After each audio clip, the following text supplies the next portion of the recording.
Welcome to SmokeHouseStudios.net. The in-studio broadcast feed is now live.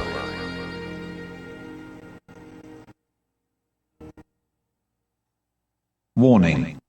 This show is about the return of our Lord and Savior Jesus Christ. If you are easily offended by the truth, then you need to keep listening. His return is drawing near. SmokeHouseStudios.net. The Front Porch Show. A unique blend of current events and what they might mean. Humbly seen through the eyes of God's Word, the Bible, in an old-school front porch discussion with occasional guests, your input, and a guiding hand through Christ. Broadcasting from atop the front porch, it's SmokeHouseStudios.net's The Front Porch Show. Now, carefully blending more smoke goodness in each and every soundbite, your host, Smokehouse. Hey, hello, good evening, good afternoon, good morning, friends, wherever you may be across the globe and across the United States. Oh, Smokehouse with you here. SmokeHouseStudios.net Front Porch Show. Out here on this Saturday night, August the 31st. It's the last day of August. Tomorrow will be September, and then my birthday. Yep, I am seeing another moon pass by, and I'll be a year older, so I'm excited about that. Good to have everybody on board. Okay, real quick before we get fired up, this has just happened. Breaking news, friends, right before showtime. We have an active shooter near Home Depot in Midland, Texas, and there has been up to 30 people that have been shot.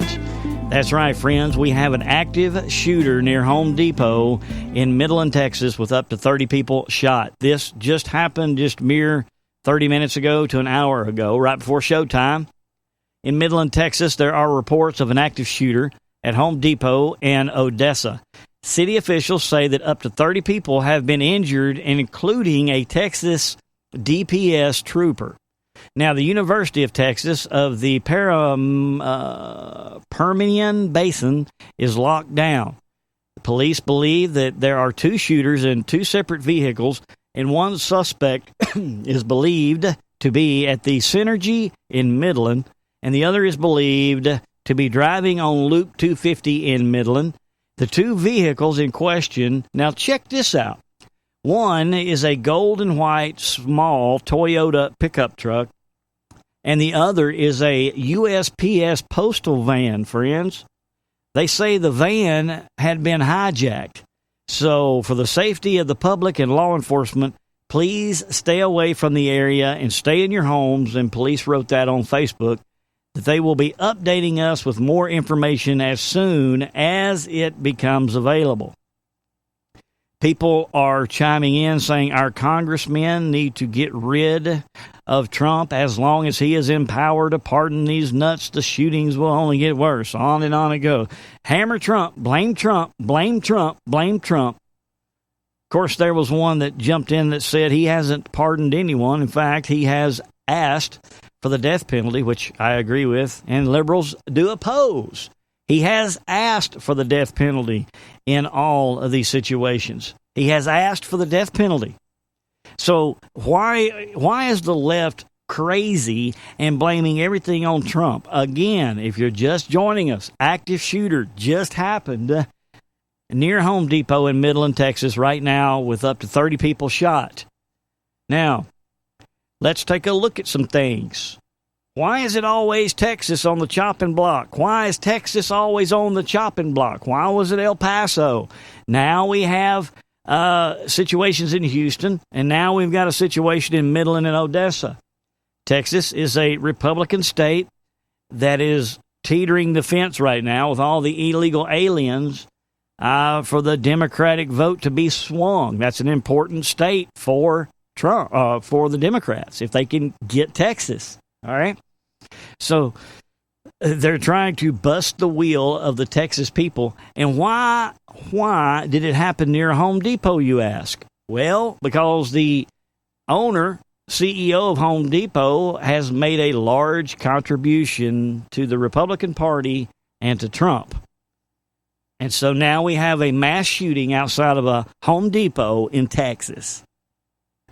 It's not long division, folks. It's not long division. We're still, even though we're at the last day of August, we're still in August. Let me remind you what Nancy Pelosi told us right before they left on vacation on July the 30th. Let me remind you. So in the month of August, our members will accelerate a drumbeat across the nation. We will own August for the people. We will own August and make it too hot to handle for the Senate not to take up our bills. Cleaner government for the people, too hot to handle. We're going to own August. Now, how are they going to make it too hot to handle? And the drumbeat, when you hear the term drumbeat, that gives you the impression of war. They're going to turn up the heat and make it too hot to handle so that our Congress has no other choice but to pass these ridiculous laws that the Democrats have pushed forward. So once again, active shooter, 30 people have been shot. That's all we know right now. All right. The title of tonight's program is titled Depravity. Depravity. What exactly is the definition of depravity? Depravity is a noun, and it means moral corruption and wickedness. A wicked or morally corrupt act. And the innate corruption of human nature due to the original sin. Depravity. We are in a state right now in this nation and nations abroad of depravity. We cry out, we seek liberty, we cry out, we seek justice, and the man that we think is going to be put in place as Attorney General to issue and distribute this justice comes out and tells us, yeah, Comey did leak a lot of these informations, and he lied to us. Oh, wait a minute. The same thing that Papadopoulos, that Carter Page, that General Flynn was guilty of. Roger Stone even, they created all of these lies about Roger Stone, saying that he lied. And these people, well, not Roger Stone necessarily yet, but they've been sent to prison. But yet Comey, the new Attorney General, comes out and tells us, well, yeah, he's guilty of all of this, but we're not going to prosecute him. We're just going to let it slide.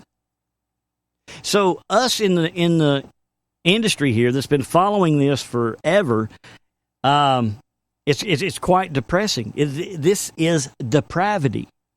Corruption is running rampant. So we need to go to the Word of God and find out what's going on. Now, I know, those that follow what the media is not sharing with us, the Q followers and all of those are being told, just sit back. There's bigger fish to fry. There's more things that are coming out that is really going to bring Comey and the deep state down. We don't want to waste our time trying to prosecute them on these little things because it's the bigger things that's really going to bring them down. So let's just wait until that drops. Well, Joe DeGenova was on Hannity last night. He does not agree with that. He stated his claim, which we will share in a moment, that says in order for Comey to get away with what has just happened, this is all tied together. So if there has been a deal made on these leaks that he was responsible for, then there has obviously been a deal made on the FISA documents as well, and Joe DeVinega doesn't believe there's going to be justice at all, at least for Comey and McCabe in those. Well, I take that back. He said McCabe could possibly see some sort of something, but anyway, what's going on here? I mean, I thought this was it. I thought Coates before D-class and Coates, yeah, he was removed, and yeah, now the D-class is coming, but I don't see anybody going to jail. And why? Why are we not experiencing liberty right now? Why are we not experiencing justice? Let's go to the Word of God. In 2 Corinthians 3:17, you remember this is what Trump spoke about liberty. Only he called it 2 Corinthians, and the liberal media went absolutely bonkers on him.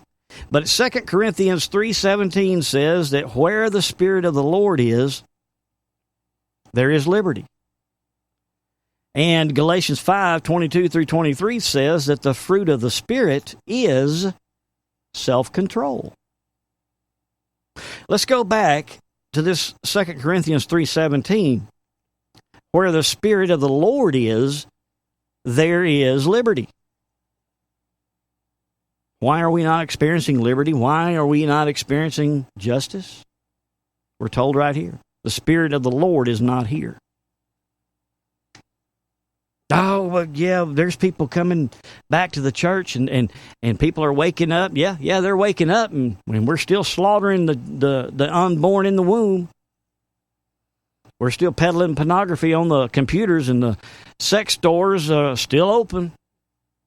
We got transgender trainee psychos now going into our elementary schools and the libraries and reading and setting these children in their lap and having this forced down our throats. We've got Taylor Swift out there on the Video Music Awards touting her fame and using that as the pulpit to push the Equality Act that we have gone over how many times. John Travolta was hailed as a hero because apparently there was some trainee transgender queer that was up there and was dressed like Taylor Swift, and he accidentally gave the award to this trainee thinking it was Taylor Swift, and everybody just applauded that simple mistake.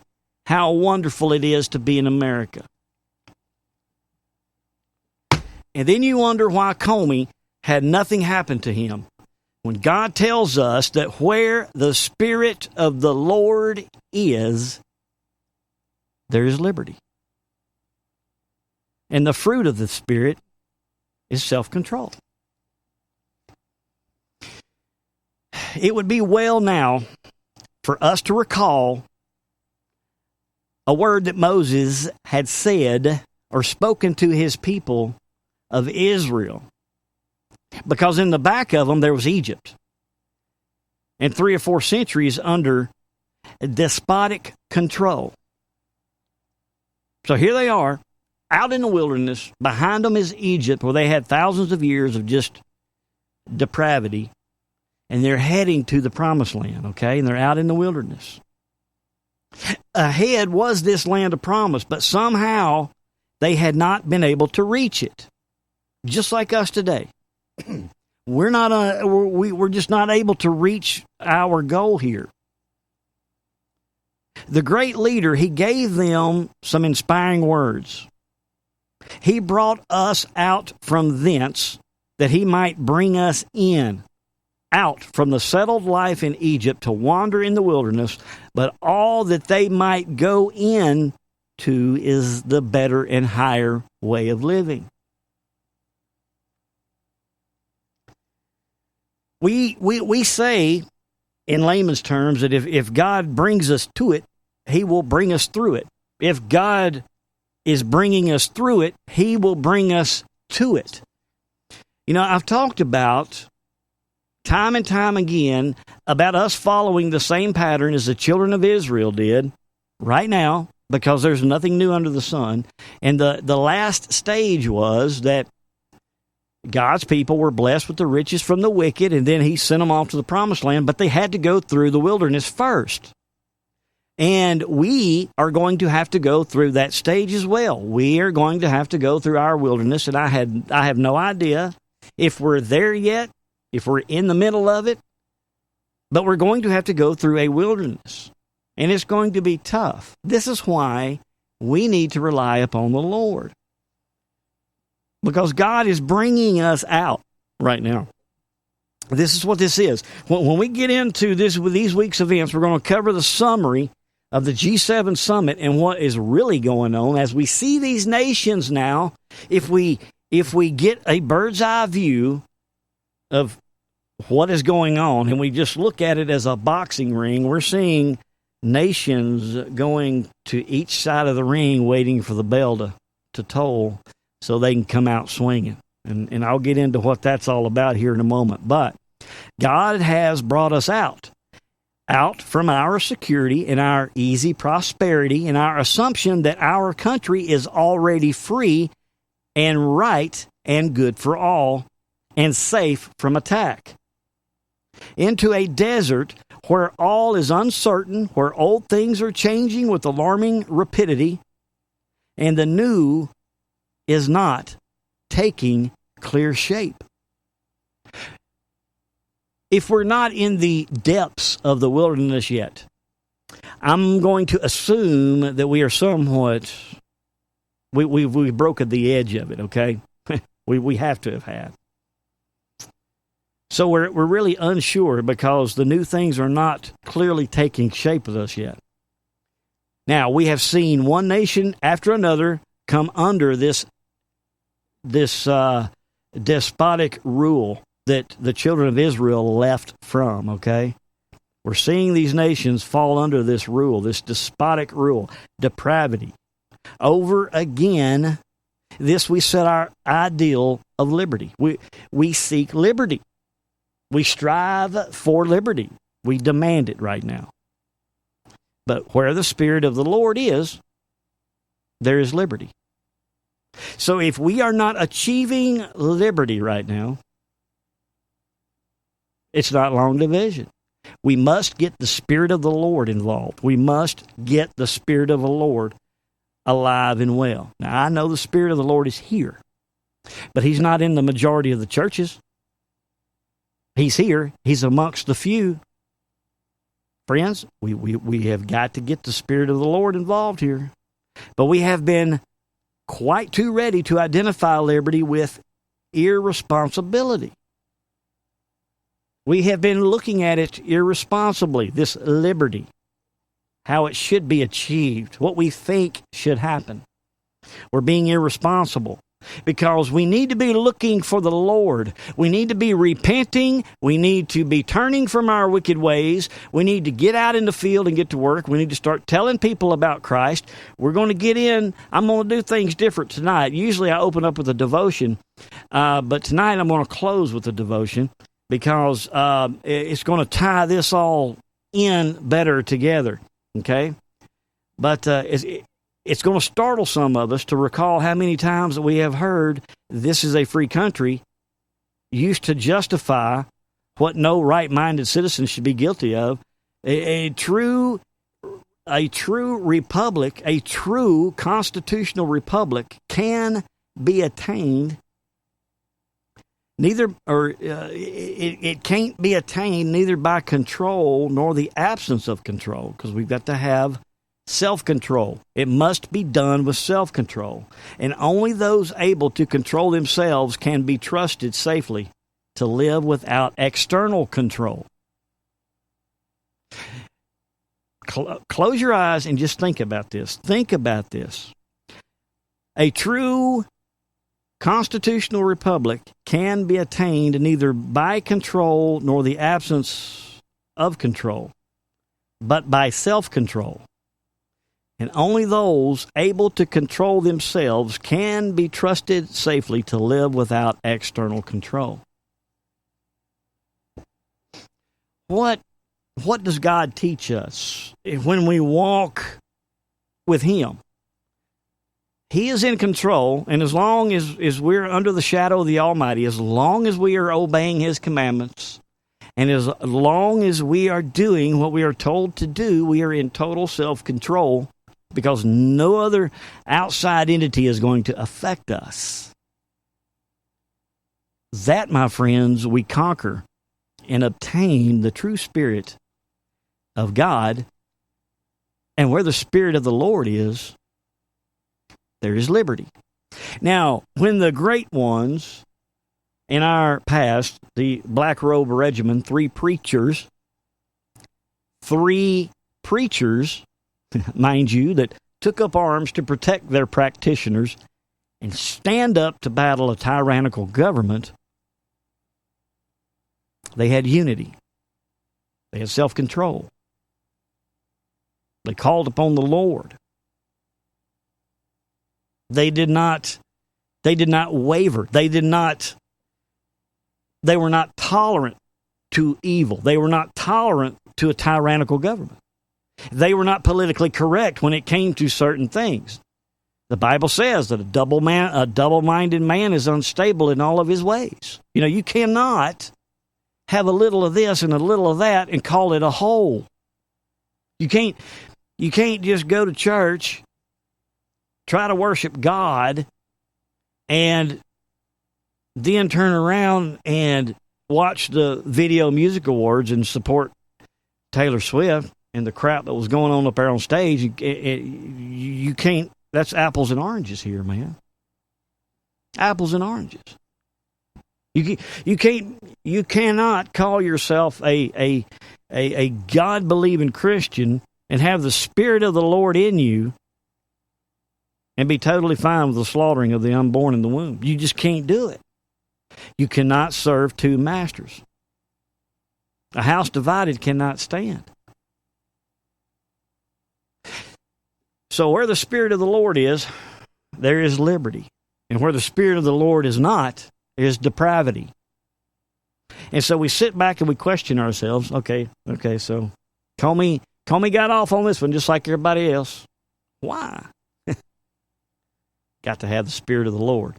Again, friends, active shooter near Home Depot in Midland, Texas, and we know why. We're going to dive right into the program.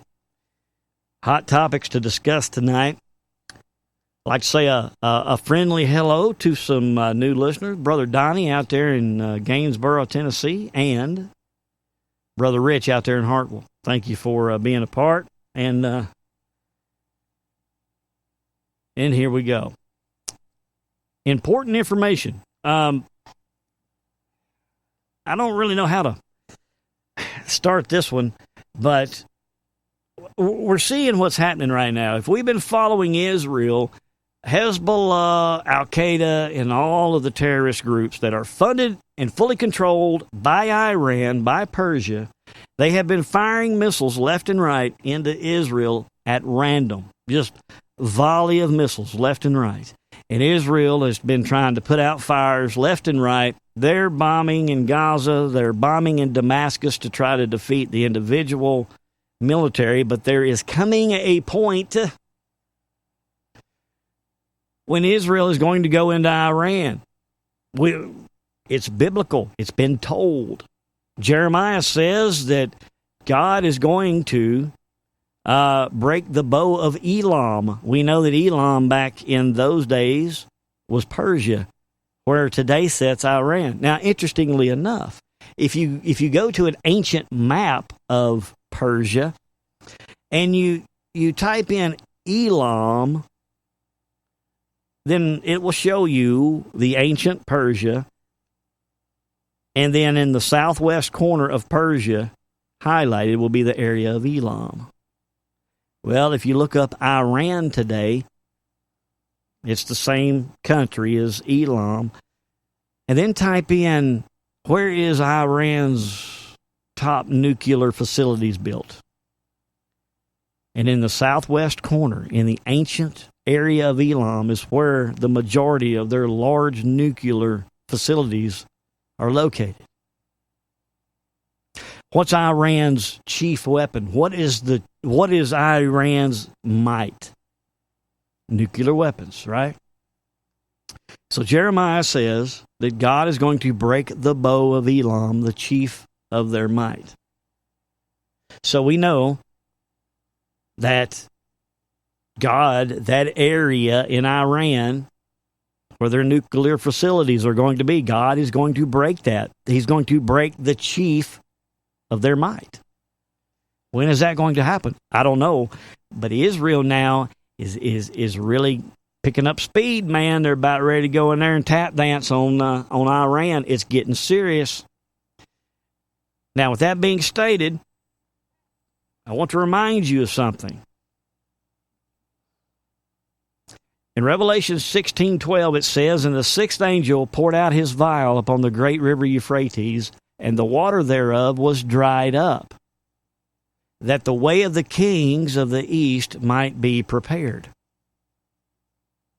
So, during this coming battle, this World War III, just after or just before the attack of China and the other countries to the east upon Israel, the Euphrates River is going to be removed as being an obstacle by being dried up here. And this is going to permit the march of a 200 million man army to reach the Valley of Jehoshaphat, where the Armageddon battle is going to take place. And just as Christ returns to fight against all of the enemies of Israel at that time. So could the trend toward drought in that region and the decrease of the Tigris and Euphrates rivers in recent years be the first stage of the fulfillment of this prophecy? Because it appears that this is only another important indication of how close that we are to the second coming.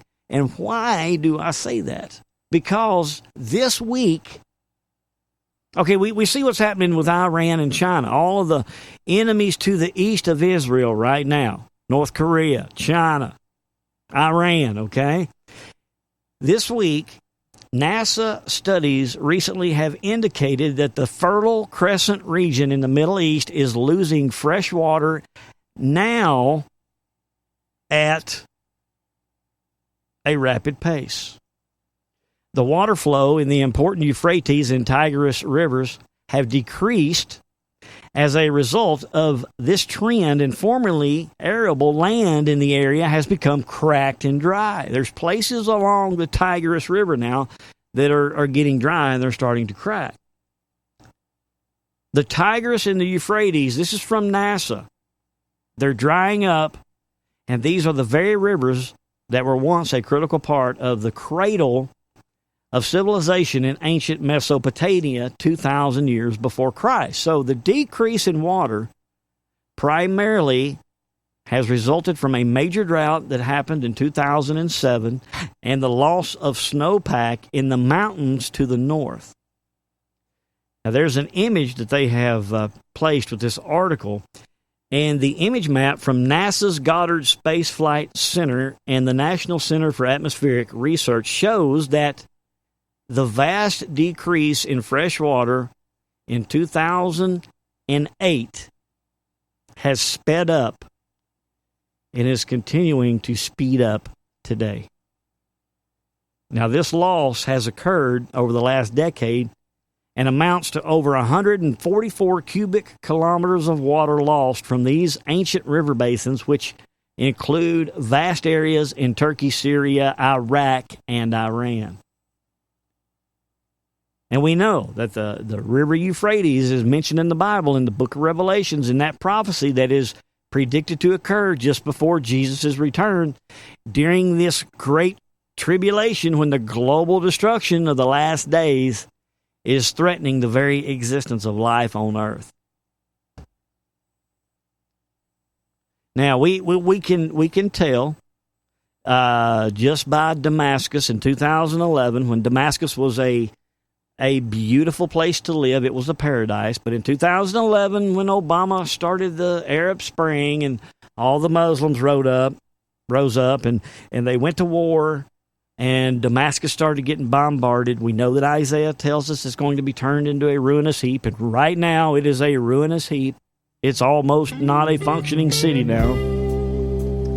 But with that being said, you know, when it first started happening, we were thinking, man, the end is like right now. Damascus is being destroyed. We're weeks away.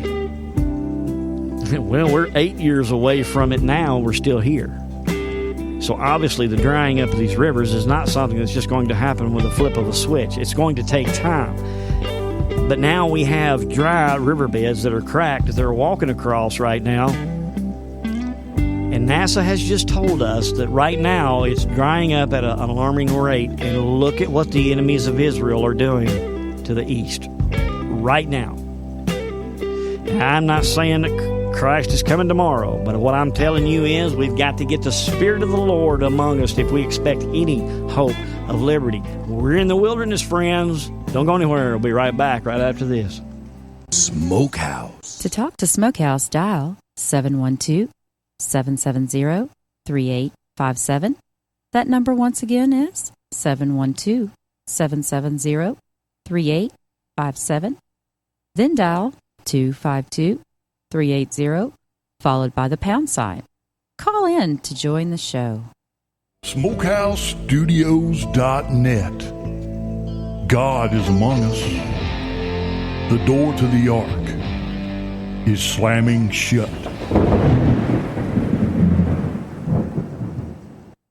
1 Thessalonians 5:3. For when they shall say, peace and security, then sudden destruction cometh upon them, as travail upon a woman with child, and they shall not escape. The borders of 1967, that will live in peace and security. The lesson of history is that peace and security do not come easily. Peace and stability that people on all sides long for. 2 states for 2 peoples living side by side in peace and security is not a vague slogan, but a real necessity for the stability in the entire region. Israel and Palestinians, they can live side by side in peace and security. This is our vision, and this is our commitment. Of a new deal, peace and security and friendship. My hopes and dreams for Israel are to live in peace and security. 2 states living side by side in peace and security. True security for all Israelis. We will also pursue peace between Israel and Lebanon. In peace and security. Israel and Syria. Peace and security. And a broader peace between Israel and its many neighbors. Must decide whether we are serious about peace and security. To recognize Israel's legitimacy and its right to exist in peace and security. That's how we will find new pathways to peace and security. That is the work that we must do. In peace and security. Peace and security and coexistence. A movement towards peace. If we have this triangle, economy, security, and peace, then peace can succeed. Our government is talking now about peace and security. Peace and security with Israel. Wake up, people. Oh, yeah, buddy, I tell you what. It's getting crazy. I shouldn't say it's getting crazy. We're just getting closer. That's all it is. But on the Spirit of the Lord. And thank you, Sister Jamie. I appreciate it. No, I never did get back with you on the date of my birthday. But it's not tomorrow. It is Monday the 2nd. Monday the 2nd. So I'll be the big 47. And I can remember my dad saying, well, when you get into your 40s, man, you're going to start aching and paining, and you're not going to be able to get out of bed without taking some time. And he's right. I got arthritis eating me up. Can't hardly play guitar anymore. And I can only imagine what 50 is going to look like. If we can make it to that point, seeing as how everything is shaping up. Now, I don't mean to be a doomsdayer at all. I mean, God is still on the throne, friends. If you're worried about the corrupt's going to take control and they're going to rule everything, they may for a short time, but we know how the scriptures end. We're going to win in the end. Okay, it's just going to be a hellhole until we get there. Let me share this with you real quick before we go any further.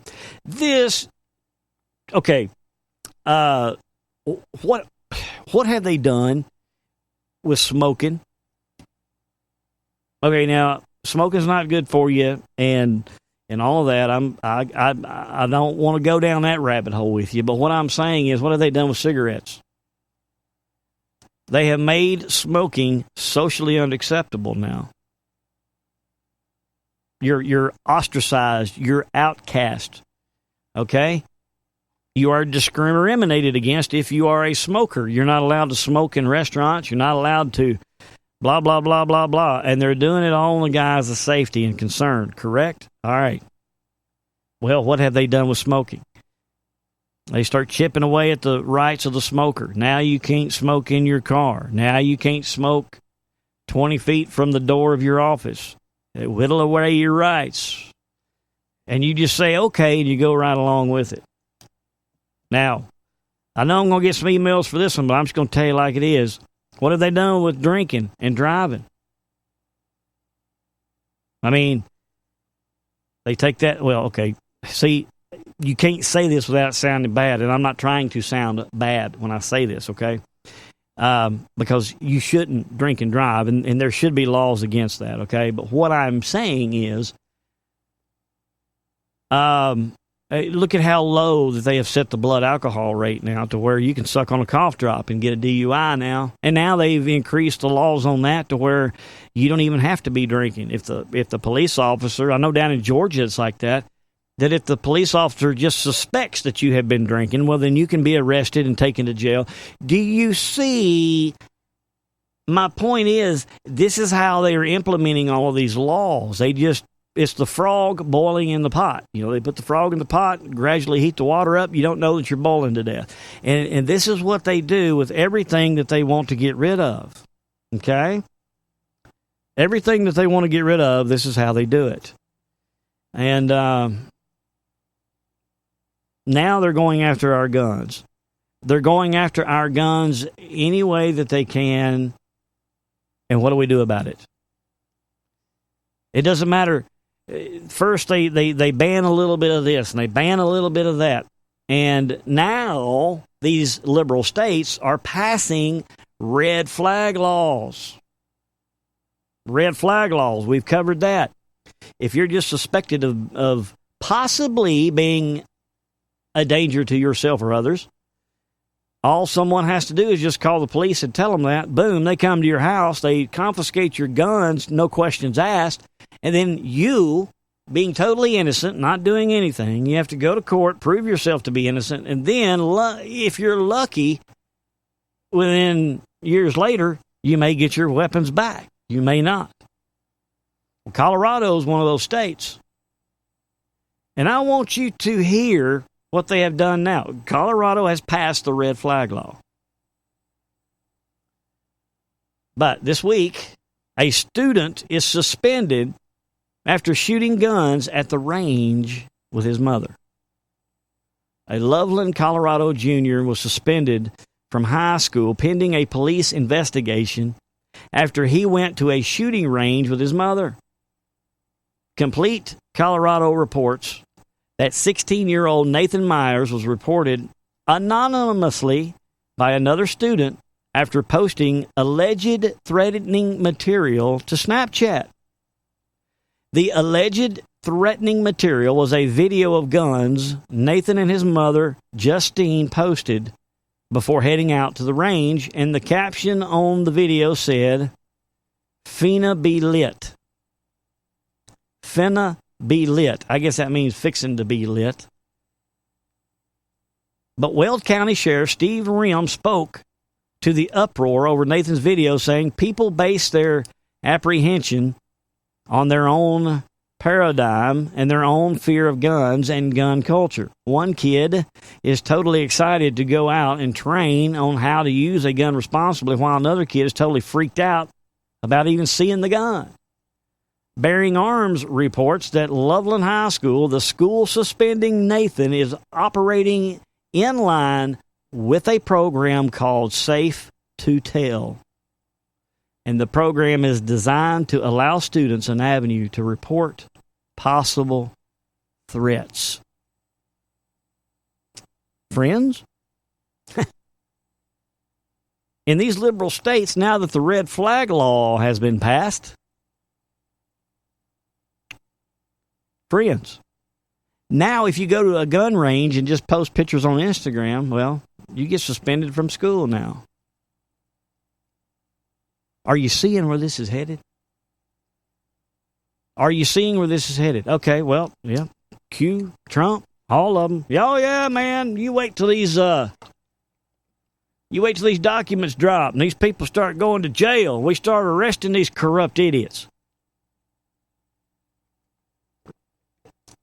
Well, then all this stuff's going to be dealt with. It's going to be dealt with. Hey, it may be, man.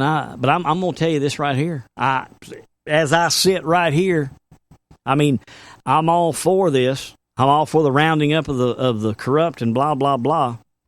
But I've lived long enough to know that there's a two-tier justice system, and that two-tier justice system is being shoved in our face and crammed up our rear end. And because there is no Spirit of the Lord here, there's not going to be any liberty. If these FISA documents drop and they give everybody a free pass on those, we're done. We're done. It's every man for themselves. We're done. We're done. They're hacking away at our gun laws. They are hacking away at our First Amendment. I know Trump's looking into the antitrust laws that social media is doing by banning us and all that other stuff. I know that's happening. But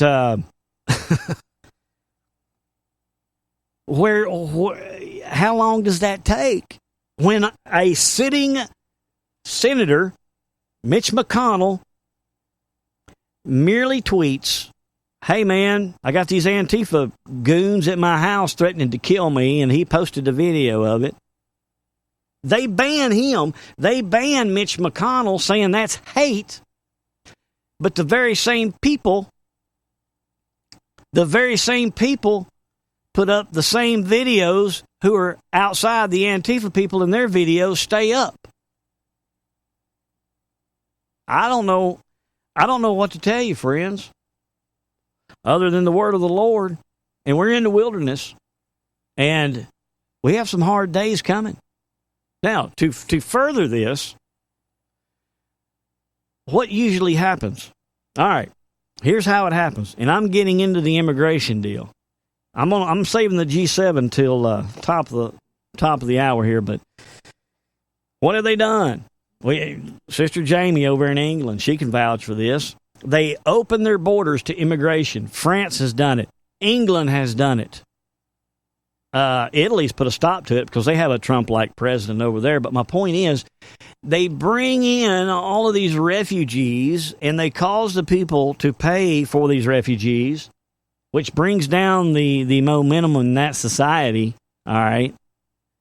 And then these refugees just take over the country, and the UN is brought in to control the borders now, that there is a situation that the UN created in the first place, the EU created in the first place. The EU brings all these people in and create a situation, and then they create the solution. And they can now bring in UN troops to these borders to patrol the borders, but with patrolling the borders comes laws. When the UN comes in, you got to follow the UN law.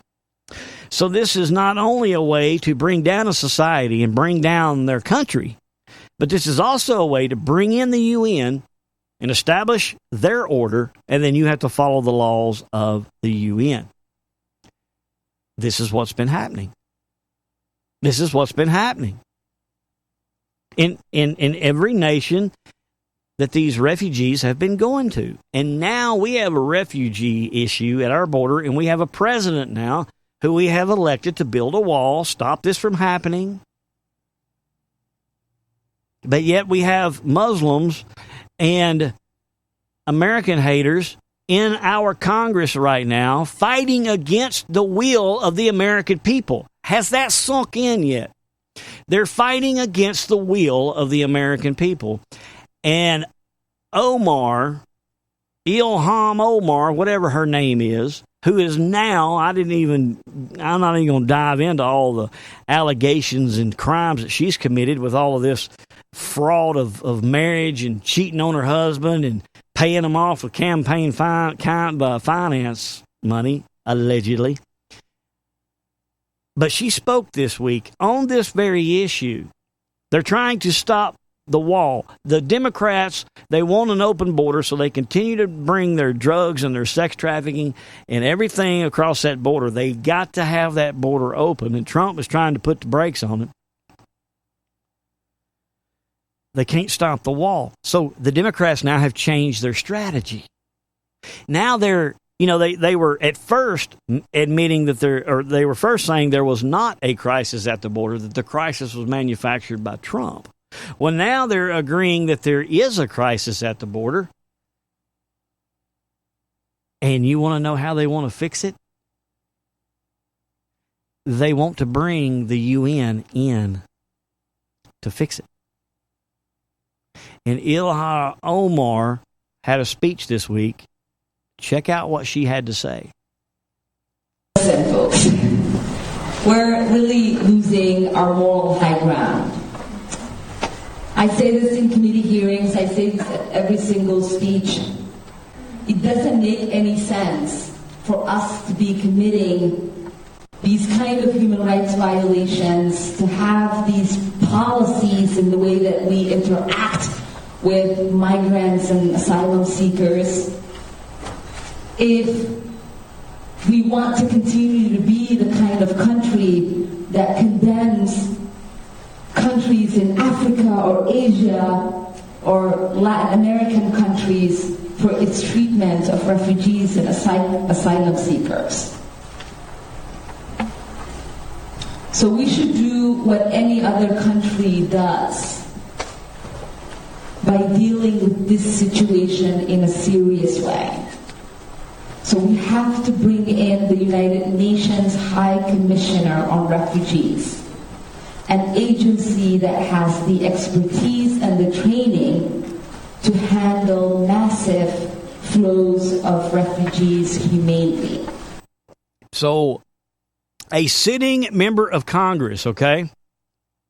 A sitting member of Congress says that we need to bring an outside entity, the United Nations, to control this border, that this crisis is at the border. And by doing that, when the UN comes in, you have to follow the UN rules. And you know what's under the UN rule? Well, the UN comes in and they will maintain the border, but under their rule, you have to have a certain amount of refugees allowed into your country per year. And it's something ungodly, like, 6 million a year you have to let into your country? But aside from all of that, friends, we have a sitting member of Congress saying that we need to bring in an outside entity that's unelected from another region to come in and govern us. Friends, they are turning up the heat in every corner. We're going into captivity. It's structurally sound. That's the pattern that always happens in the Bible. I don't know how any plainer to put it. I wished I had the answer, but I don't. Now, I want to get into Israel right now. There was an important find. I'm going to save all the G7 until the top of the next hour. But there was a find that happened in Israel. We've been talking about different things that Israel has found in our past shows. Well, this week is no different. This week, there was a newly deciphered Moabite inscription, may be first use of written word. Written in Hebrew. That's right. Friends, I'm not. My signal's not cutting out, man. I'm pausing. I'm reading messages. Sorry about that. Newly deciphered Moabite inscription may be first use of written word Hebrew. We know that the earliest written use of the word Hebrews may have been found upon an inscribed Moabite altar discovered during ongoing excavations at the biblical site of Adarat, which is the Kerbat Atras in Jordan. And Jordan is the ancient Moab. Moab and Edom, that's the two parts of Jordan there, or the modern day Jordan. We've talked about Moab. Moab was like America. You know, Moab was a prosperous little nation. They were rich. They were proud. They were puffed up. They were puffed up with the effervescence of their own verbosity. And they worshipped idols. And God had had enough. And he sent Isaiah in there to prophesy to them, to tell them how bad it was going to be. You can read all about it in Isaiah 15. And the Moabites, they thought, man, nothing could happen to us. Man, look at our army. Look how strong our army is. There's nothing that can pull us down. And God told Isaiah, you go in there and you prophesy to them that this is what I'm going to do to them. And even if they run and they try to escape, I'll even send the lions after them. And they are going to be just beaten down, and I mean, it's going to be tragic. Read the story, Isaiah 15, the destruction of Moab. So Isaiah goes in there, and he prophesies to the people of Moab, and they're just like, man, our army, man, we got the biggest army there is. You ain't going to tell us this. And Isaiah, you can read it, he even, when he was, I forget how it's worded in there, but he said that it would be that of a heifer, the bellow of a heifer for 3 years. And it's interesting that he used the bellow of a heifer, because the bellow of a heifer is louder and deeper and harder than the bellow of a bull.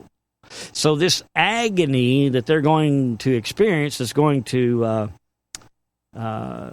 make things, so miserable under this judgment. It's going to be so agonizing, it will be that of a heifer bellowing for 3 years. And we read about the judgment came into Moab. And what did Isaiah 15 tell us? The minute things started going awry and things started happening and judgment started falling upon Moab.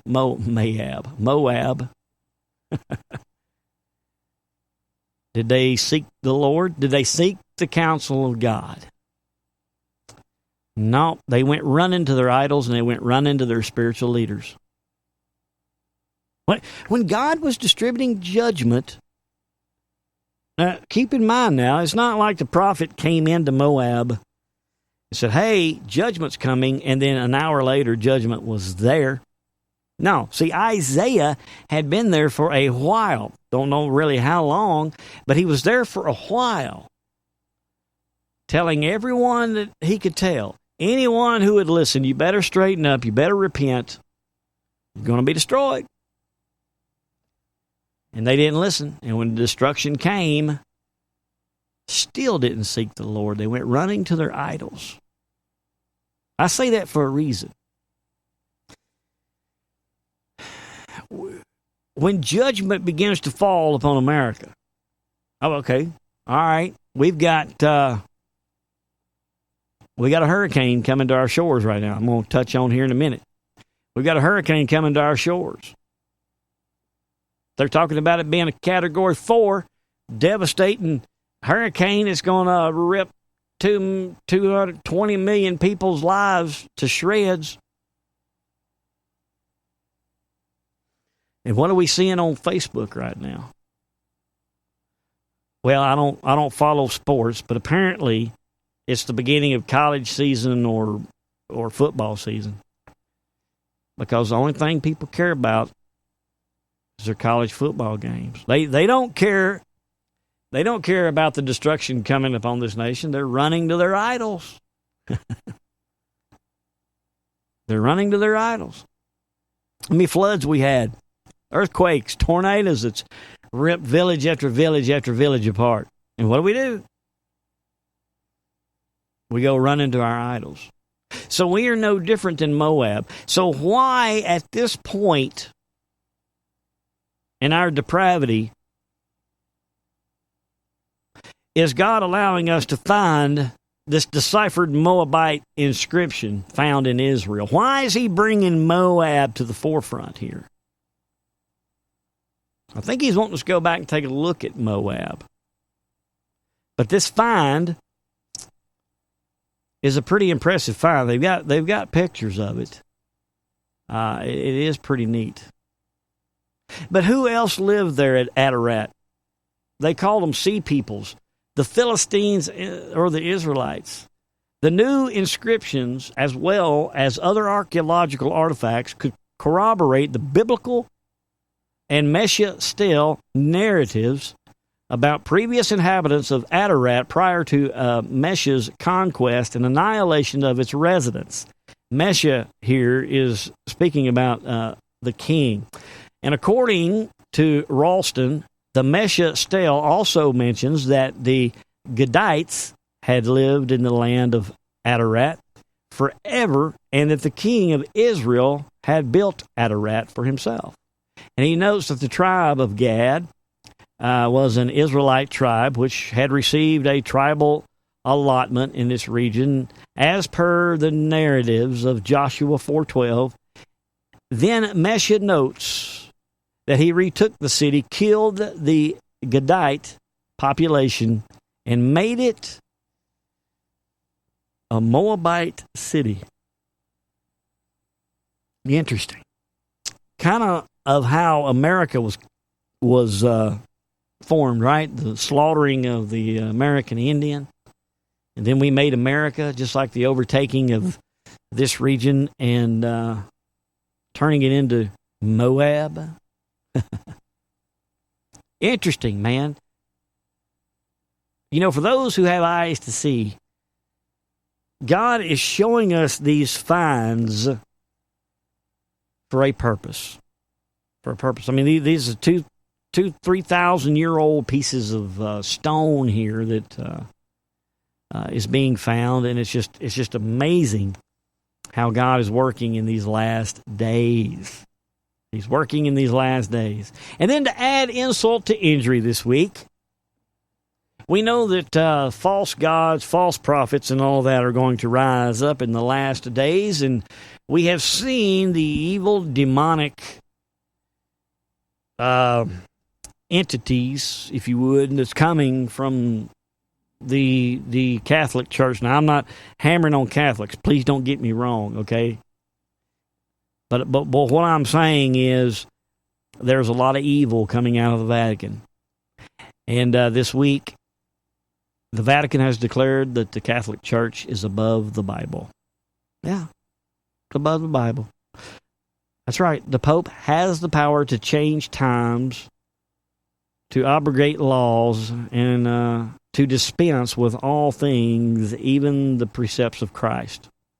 The Pope has the authority and often exercised it to dispense with the command of Christ. Yeah, the Pope claims to be infallible and equal with God. He places himself in a position where he portray the world that he is God.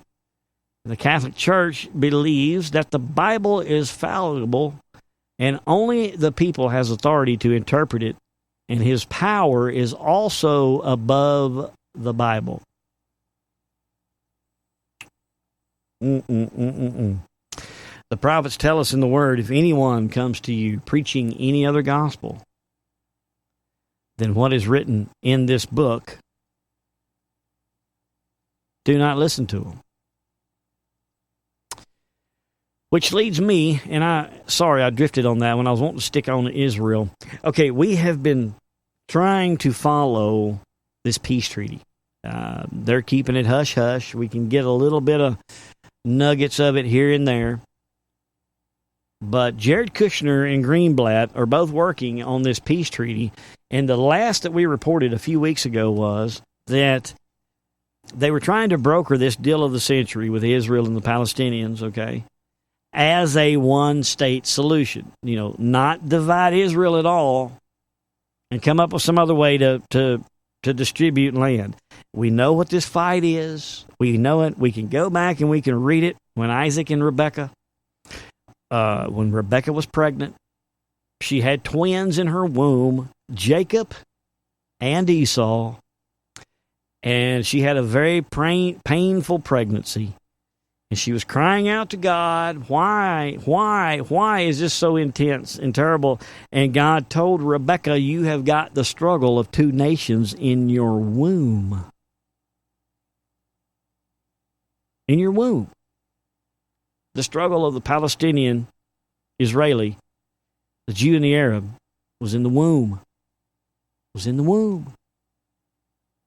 It started. God tells us when it started, and it's going to continue until he returns. We know that when Jacob and Esau were born, and Jacob stole the birthright from Esau, Esau got ticked off, and what'd he do? He went running off to Egypt to go live with his uncle Ishmael, Abraham's illegitimate son he had with Hagar.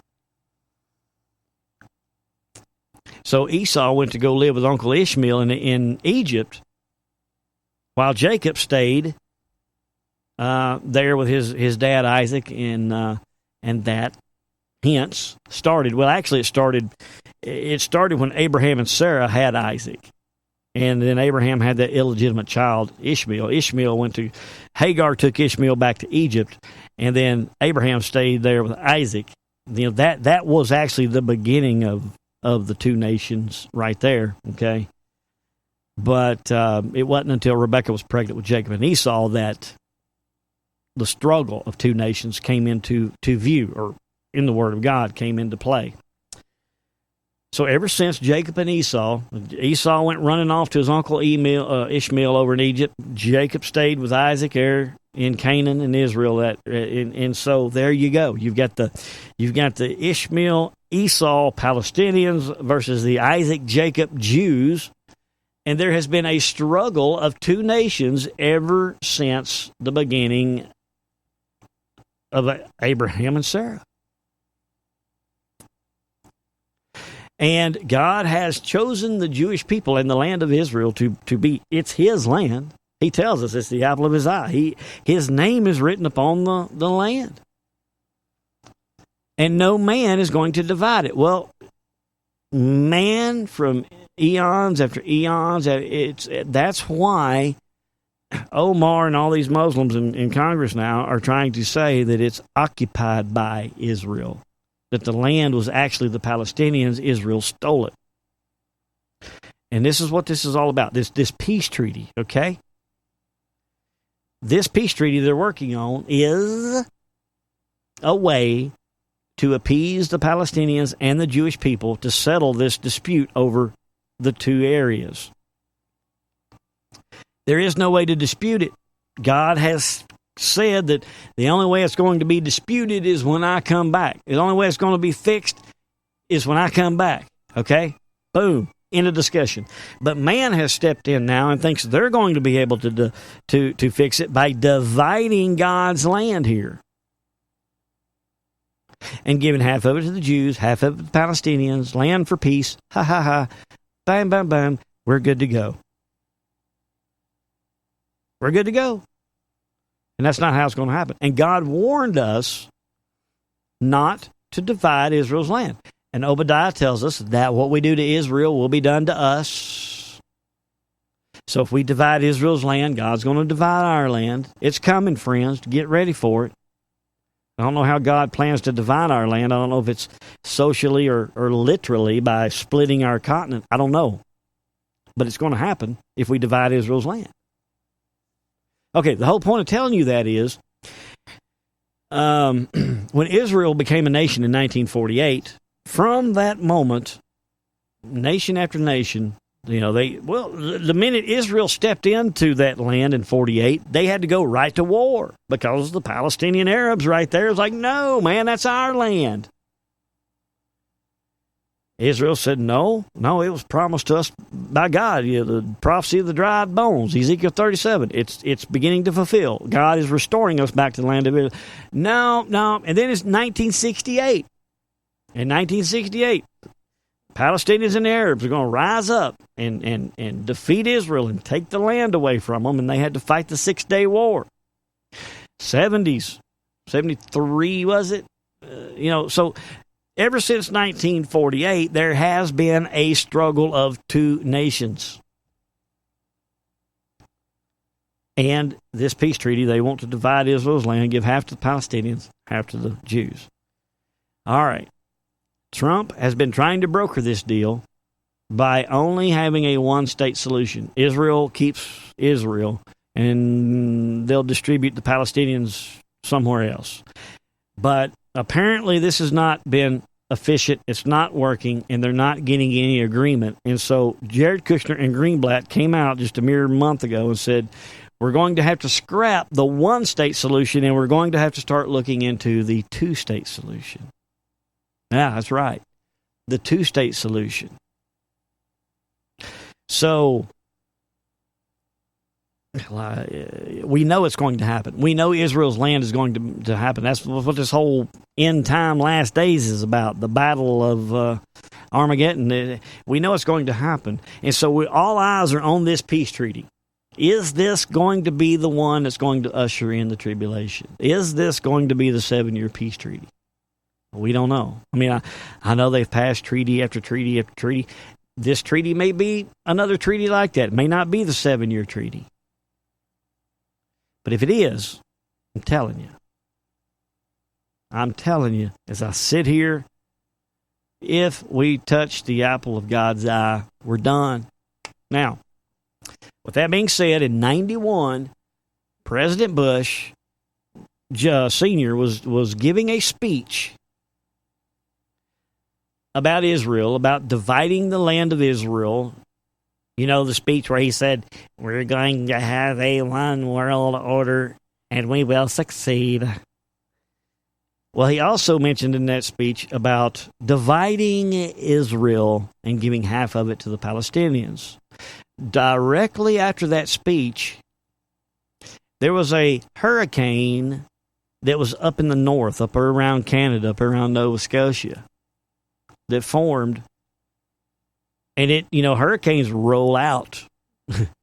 This hurricane went the opposite way. It did things hurricanes don't do, man. This hurricane turned and came into Kennebunkport, Maine, and totally destroyed George Bush's mansion in Kennebunkport, Maine. Yeah. Yeah, man. Okay. Now, I am going to say this. I know it's hurricane season, and I know that this hurricane is not taking any kind of crazy route. I know that we're probably going to have 7 or 8 more behind it this hurricane season. But here's something I want you to consider. The first hurricane, really, of this season, Dorian.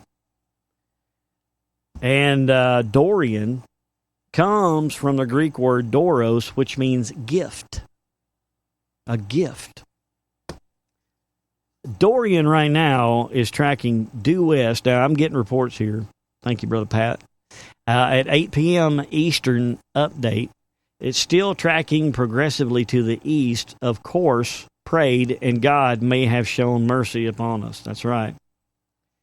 The hurricane is looking like it's going to start turning north and go out east, sparing the majority of Florida. But right now, even though it's not looking like it's going to come across Florida and into the Panhandle, even though it's going to turn and graze the outer limits, friends, it is making a beeline approach up on Mar-a-Lago in Florida, Trump's resort.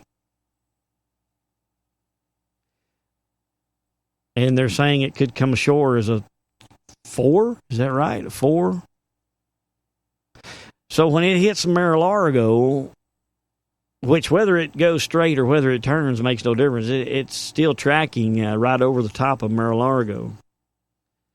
So my question is, seeing as what Trump said, or Bush said back in 91, and that hurricane zapped his mansion in Kennebunkport, my question is, now that America has decided via Trump, because this is his deal, this is the deal of the century, remember, Now that he's decided to go from a one-state solution to a two-state solution, Dorian being the Greek word doros, which means a gift, could this be God giving Trump a gift?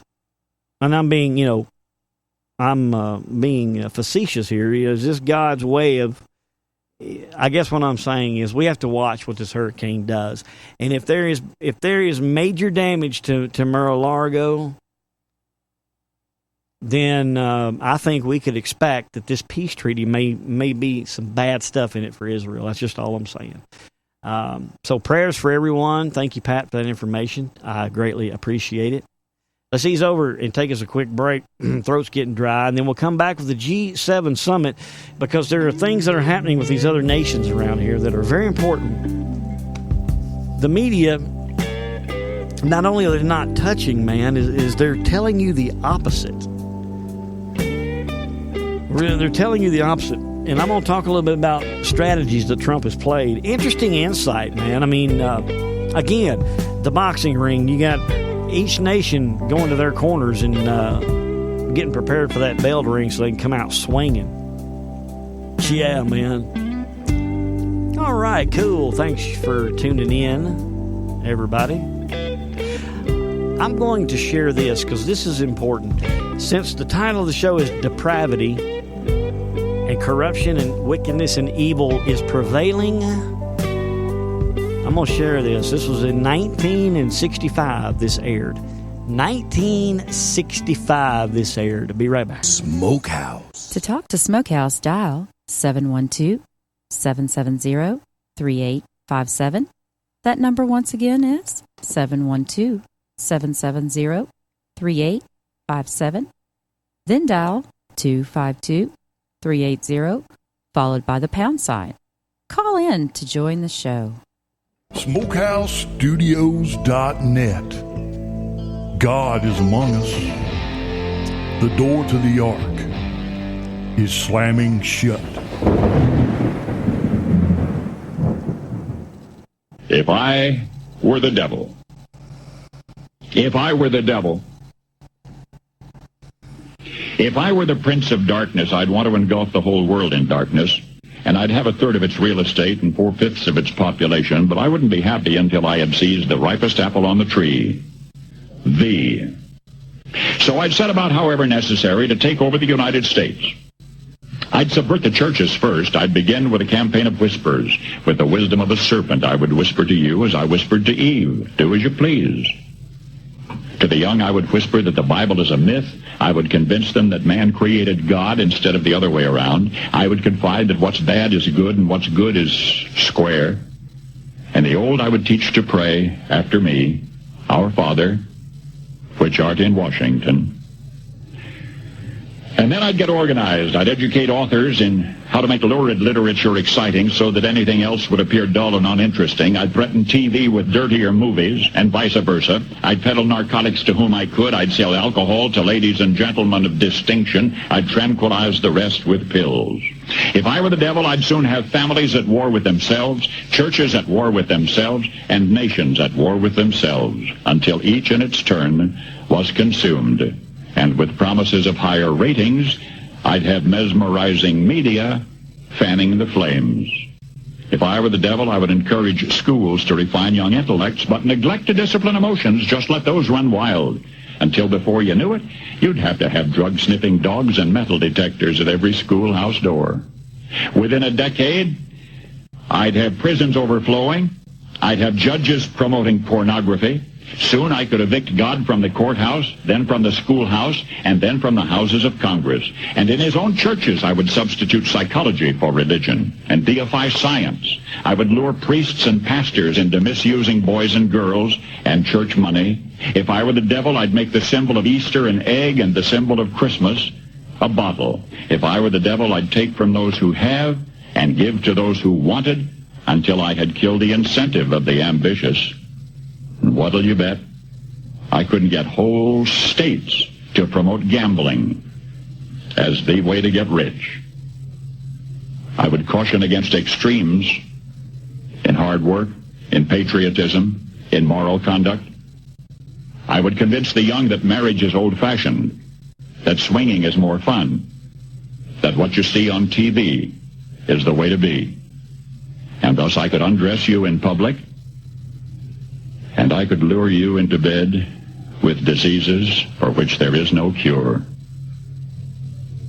In other words, if I were the devil, I'd just keep right on doing what he's doing. Paul Harvey. Good day. That is pretty crazy, man. I mean, back in the 60s, I mean, I know they had Woodstock and the hippie movement going on, but I mean, for the most part, the American nation was grounded. I mean, they were whole, spiritual, you know? And I know he must have sounded like a crazy man talking about that kind of stuff back in those days, but how eerie, man. Every single thing he discussed is playing out, just like he had said. Pretty cool.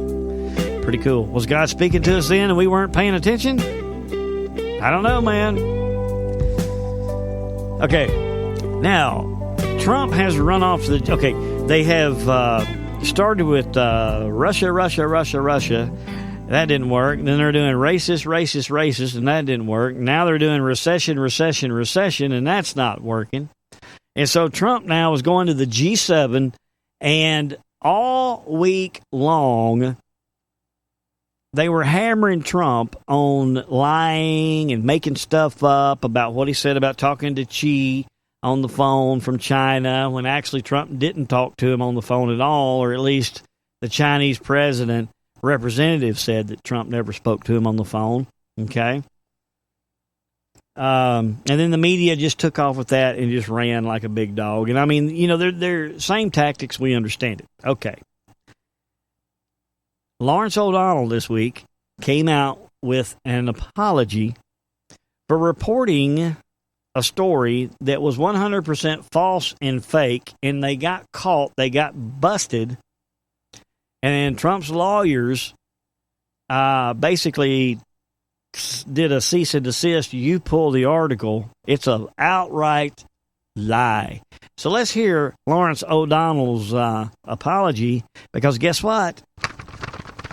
That's right. Not only do I have the email in question that started this whole fiasco, I've got the explanation as to why it was dropped. Y'all got to hear this. Here we go. Last night on this show, I discussed information that wasn't ready for reporting. I repeated statements a single source told me about the president's finances and loan documents with Deutsche Bank, saying, if true, as I discussed the information, was simply not good enough. I did not go through the rigorous verification and standards process here at MSNBC before repeating what I heard from my source. Had it gone through that process, I would not have been permitted to report it. I should not have said it on air or posted it on Twitter. I was wrong to do so. This afternoon, attorneys for the president sent us a letter asserting the story is false. They also demanded a retraction. Tonight, we are retracting the story. We don't know whether the information is inaccurate, but the fact is we do know it wasn't ready for broadcast, and for that, I apologize. So they don't know if the story is okay, you get the idea. Okay. Now here's the email that started this whole thing. This was emailed to Lawrence O'Donnell, okay? It says, "Hello, Lawrence. My husband was the chief loan officer for Deutsche Bank when the massive loans to Mr. Trump were approved. At the time of application, Mr. Trump's finances were assessed to be a maximum level risk according to the internal scoring system. As a result, any loan required a co-signer. Unexpectedly, the loan documents were signed by a Russian oligarch with direct ties to Putin. Robert Mueller did examine this document, but apparently concluded all was well. I would be happy to speak to you to corroborate this. I have provided this tip to several outlets. Keep this in mind, outlets So there may be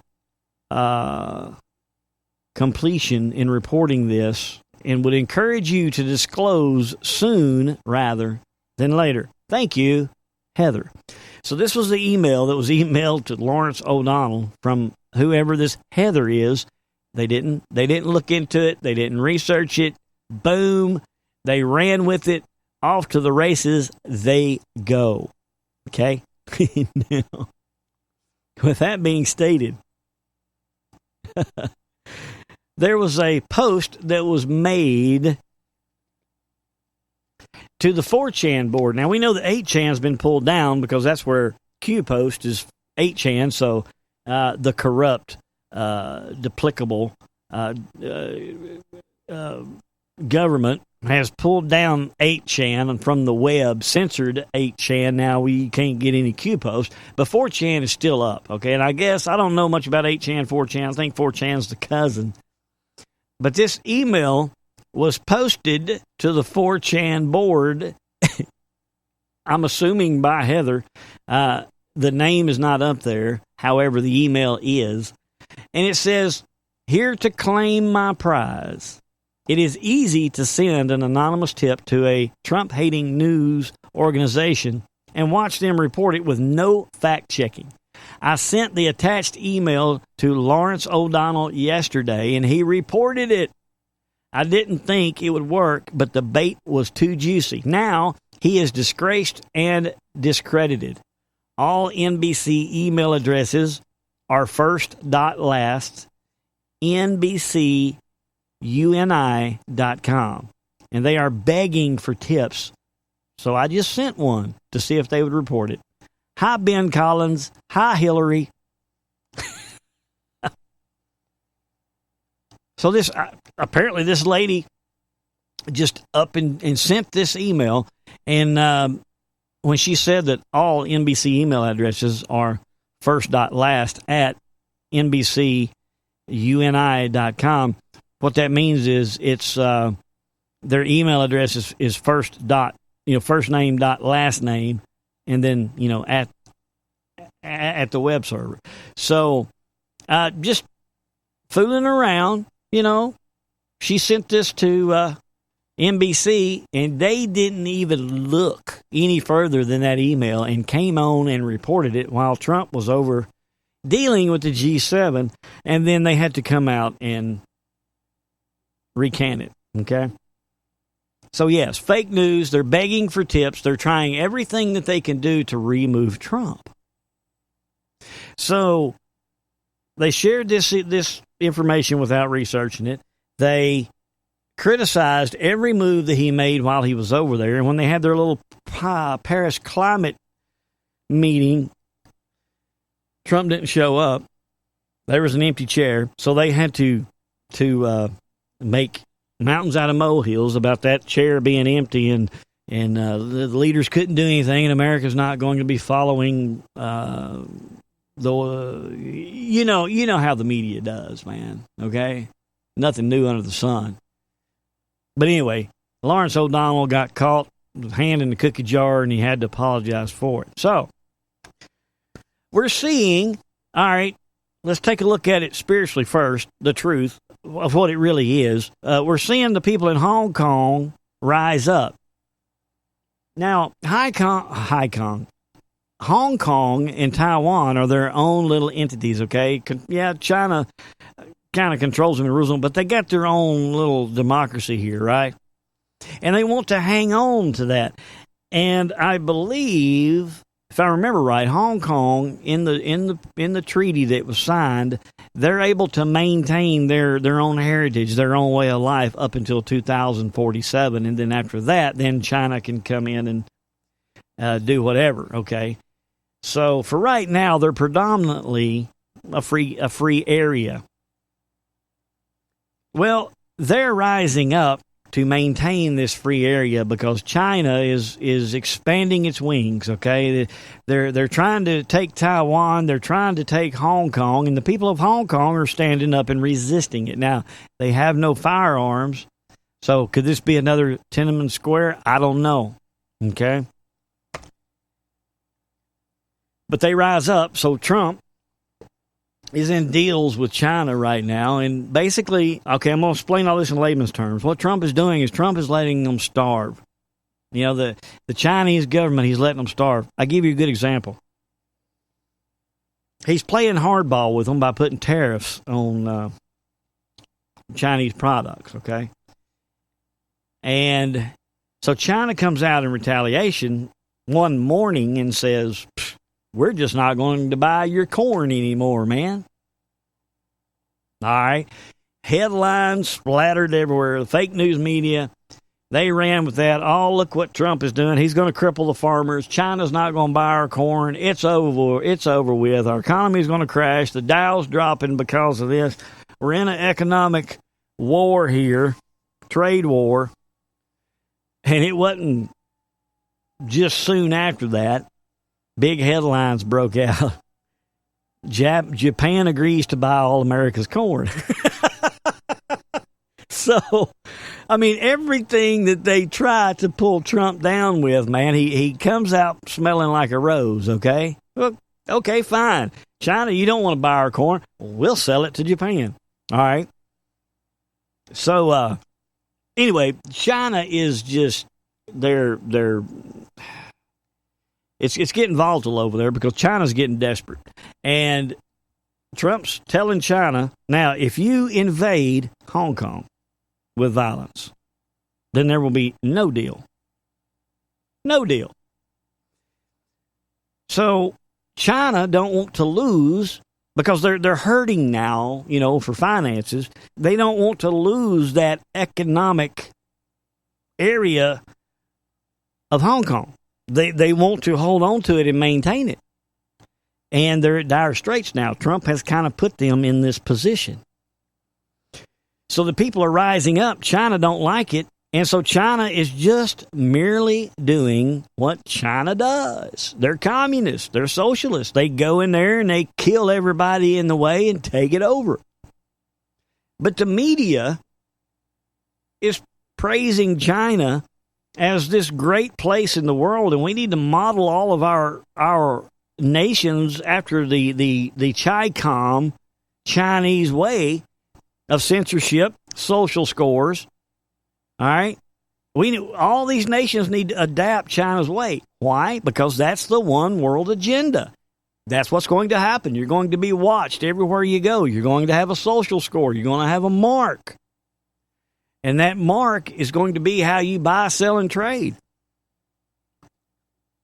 And if you don't adhere to the agenda that this communist government has implemented, they turn your chip off. You can't even function in society. So we know that that's what the last day end time world order is going to be. All right. So my point is, all these nations are trying to get on board with China. That's what all of this collapse of borders are in Europe and all these other places, okay?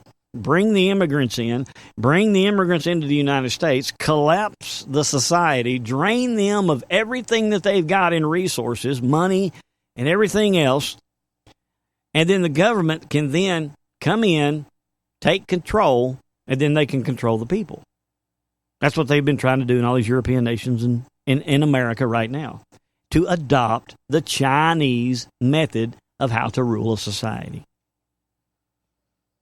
And Trump's not putting up with it. So he's holding China's feet to the flames. And the G7 happened this week. And a lot of things has happened over the last week that I want to touch on. Trump came out when Barr said, we're not going to prosecute Comey on these crimes. Well, Trump came out and said that Barr was being fair and just. He was being fair and balanced when it comes to Comey. Now, that threw people into a tizzy, but I'll get back to that.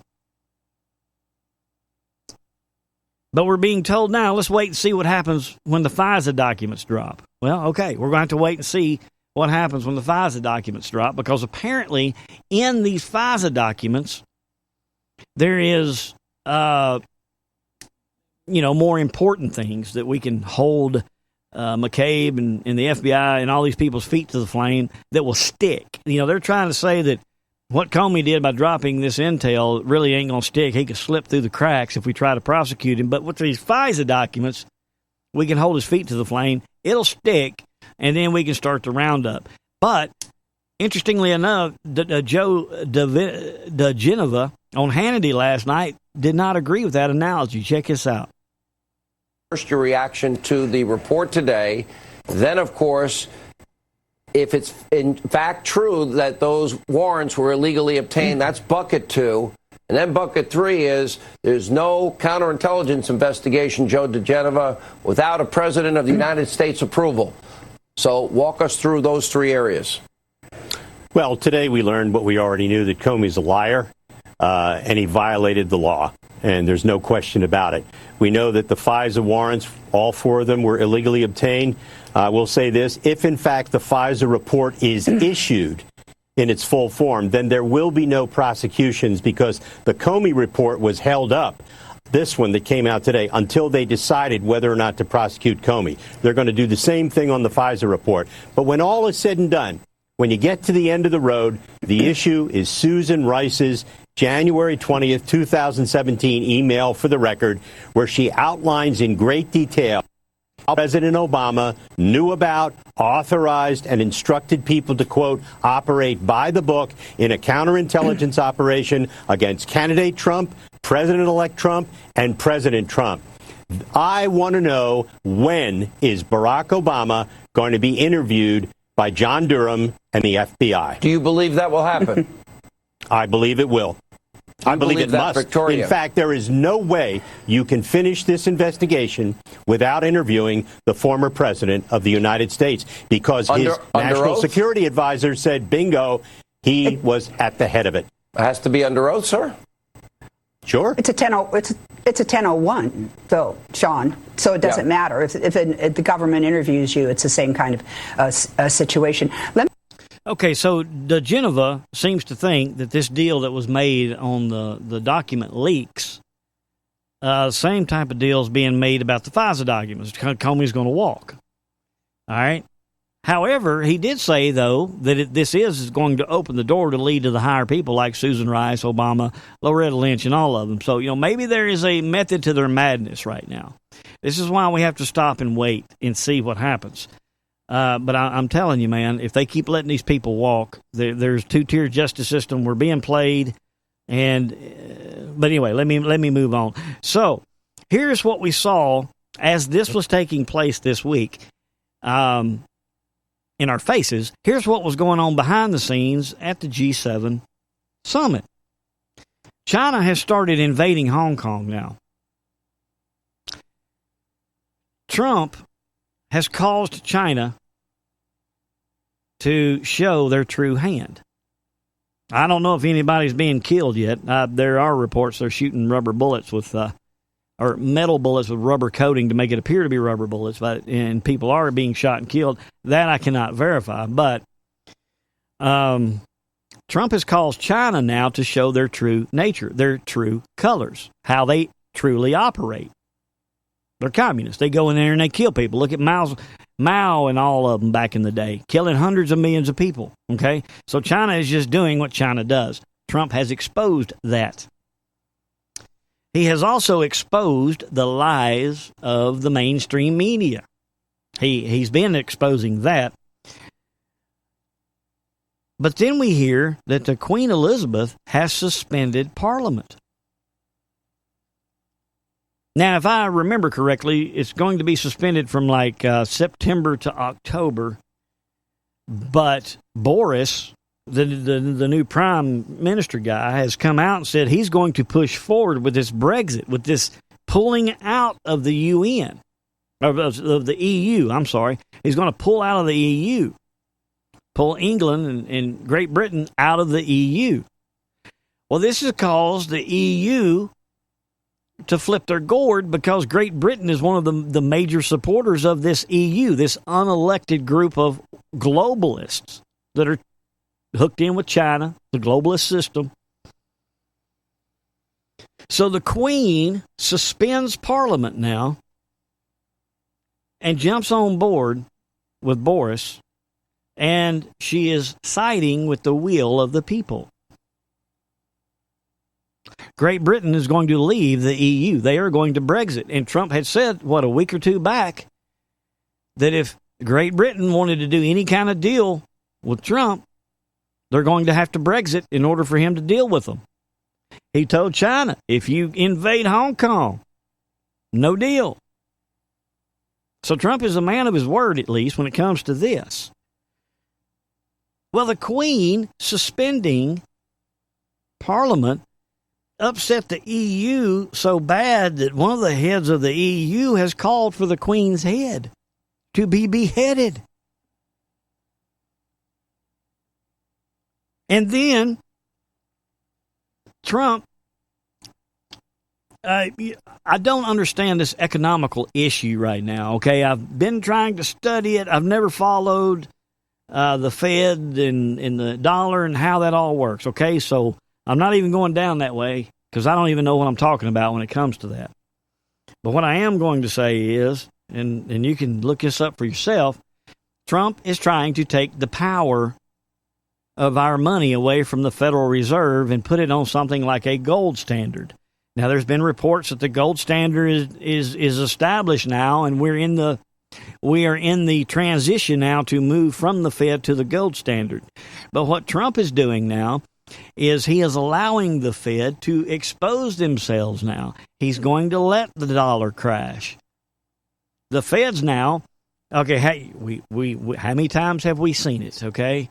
We have an economic collapse, and it is us, our tax dollars, that bail out the banks, bail out these globalists, and they go right back to normal, taking our houses and blah, blah, blah. So they're double and triple dipping here, okay? Well, they're coming up on another type of deal where we're going to have an economic collapse, and we're going to have to bail them out again with our money. They're going to steal more money from us, but Trump is not going to let that happen. He's going to let them fall and let them crash.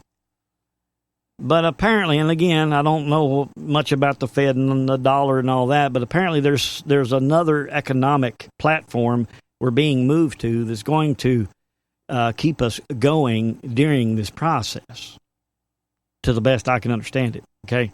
So with that being stated, the Federal Reserve is going nuts over Trump, and now some of the heads in the Federal Reserve are calling for Trump to be removed.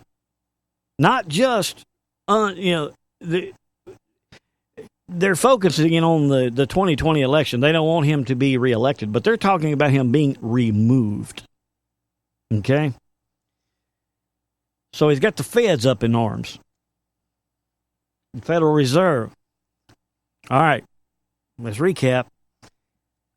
He's got China exposing themselves for what they truly are. We're seeing Europe, Great Britain here, Brexiting, leaving the EU's control. And now we've got the Fed, because what the Fed needs to raise interest rates in order to keep this pyramid going. And Trump's put a block on that where they can't. And so they're dying on the vine here. Okay. So we're seeing a division. This is what I'm talking about here. We're seeing nations, Italy, Brazil, okay, United States, Great Britain now. It looks as though they're pulling out of this globalist system, this Chi-Com set-up system, all right, and getting in their corner. And yet we've got China and these other nations that are associated with China kind of gathering in their corner. And we got some big things that are brewing because China cannot lose that economic control of Hong Kong. But they are showing their true colors. And Trump has pulled the veil off the deep state, exposing how the media protects China. What has the media been saying?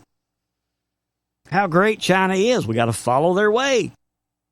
Well, if China goes in there and invades these innocent, disarmed people and starts slaughtering them like they have done years before, it's going to make the media look a little, it's going to show the media's hand at what side of they're batting for. And we see now how all of these nations are really one, but yet we've got Russia kind of riding the fence here. Russia's not really throwing their hat in the ring, but yet Trump, since it used to be the G8 summit, but what was it, Obama that kicked Russia out, and now it's the G7 summit?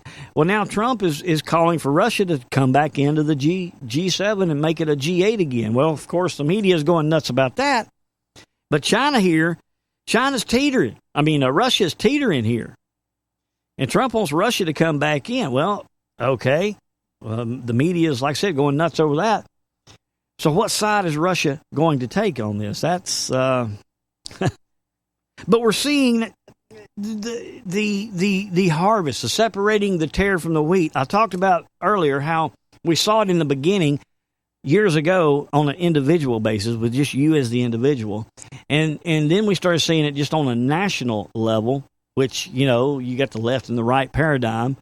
And now we're seeing it on a global platform, this separating the tare from the wheat. And it's just interesting that these nations that are spoke about in Ezekiel are all taking the same sides that Ezekiel said that they would take. Ezekiel 38, read it. Look at the nations that are forming together now, that are every nation that Ezekiel said would be on one side or the other, they're starting to form. And we've got Israel right now about to go into Iran over these volleys of missiles that they've been firing from Gaza, Hezbollah, and everywhere else. Check this out. Israel is preparing for a direct strike on Iran. Now, that is not anything you're going to see in the news media other than Israeli News Live, but we do have intel coming out of Israel that Israel is preparing for a direct strike on Iranian targets inside Iran itself, ports themselves, and even not limiting to the possibility of using nuclear-type devices in this strike. I would think more along the lines of bunker busters, which are, they do have a limited nuclear capability in these strikes that would possibly be used there.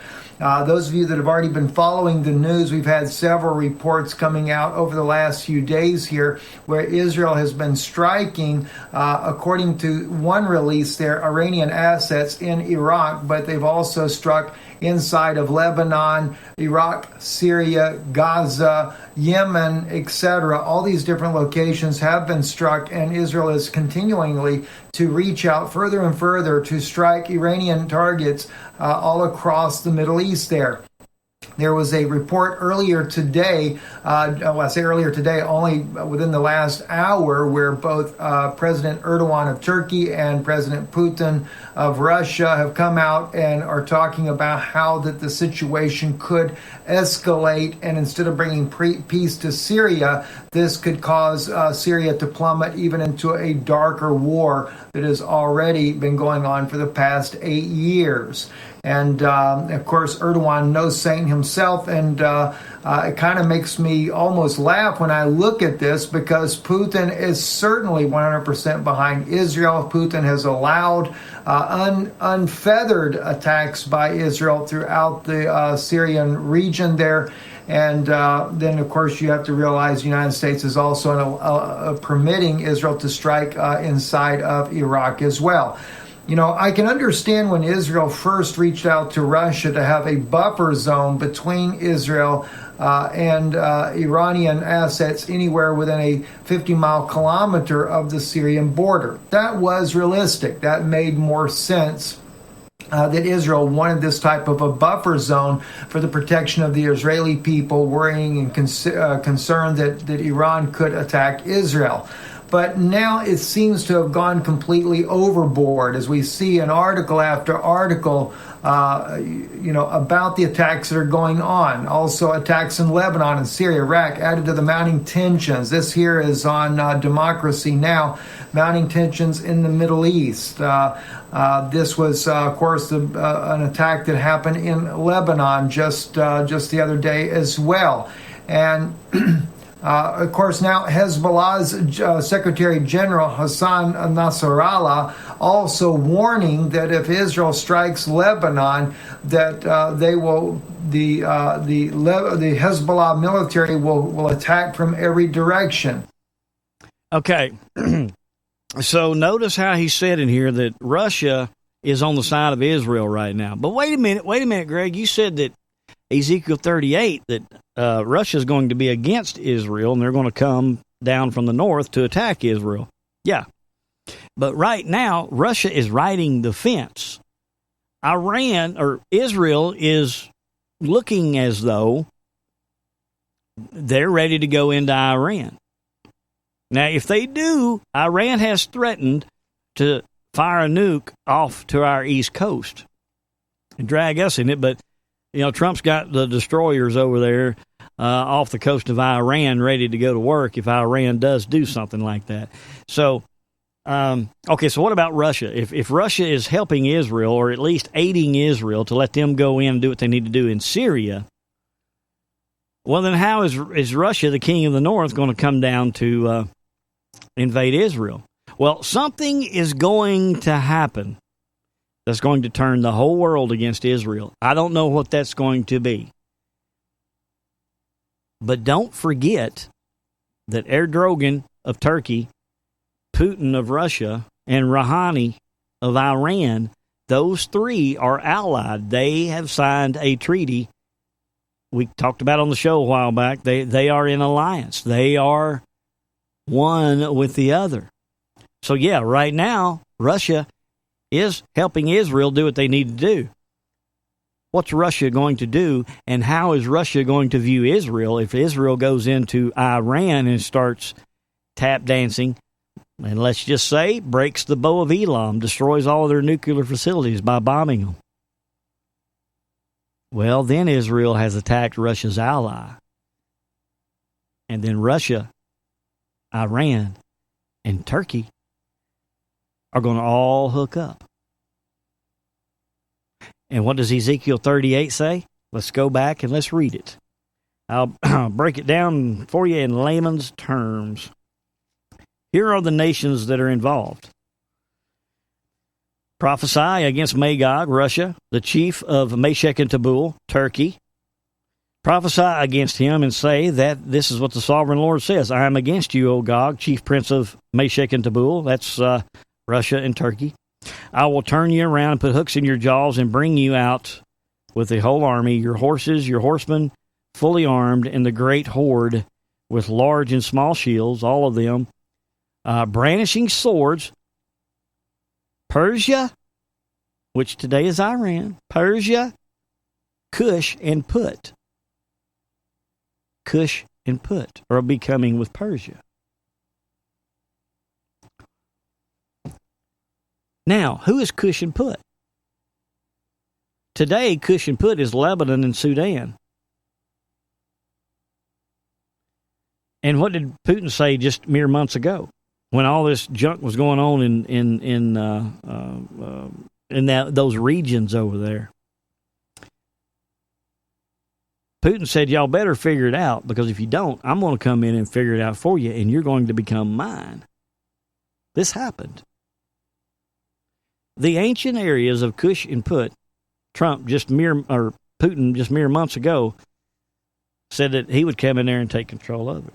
And now, so if he does have to do this eventually and take control over the Sudan and that area over there, which would be today Cush and Put, then they become part of the ally with Iran, Persia, right? Okay, all right, good deal. So we are seeing those armies now uniting, but we move to verse 14. It says, therefore, son of man, prophesy and say to Gog that this is what the sovereign Lord says, that in that day my people are living in safety. Will you not take notice? Okay, I'm sorry. I didn't mean 14. I meant, let's start at 12.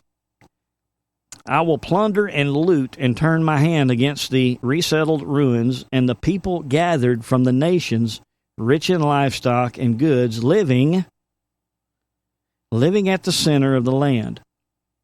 Now, here's some more nations. Listen close. Sheba and Dedan and the merchants of Tarshish. And her village will say to you, have you come to plunder? Have you gathered your hordes to loot? So Sheba and Dedan and the merchants of Tarshish are going to be asking basically Russia in the crew, Russia and Iran and Turkey, what are you doing? Are you coming to take a spoil? Well, what do y'all got against Israel? All right. So who is Sheba and Dedan? If you go back and you look today where the ancient Sheba and Dedan is, it is today known as Saudi Arabia.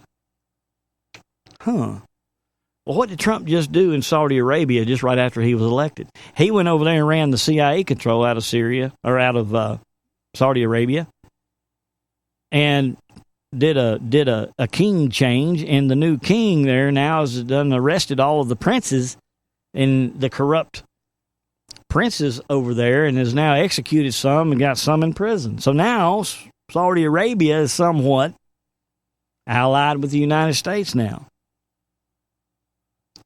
What about the merchants of Tarshish? Who are the merchants of Tarshish? If you go back and look at where Tarshish was located back then, today is the modern day Europe.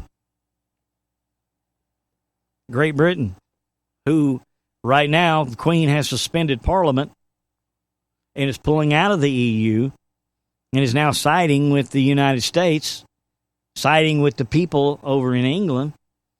So we're seeing Saudi Arabia now getting along with the United States, and now England seems to be getting on board with the United States as well.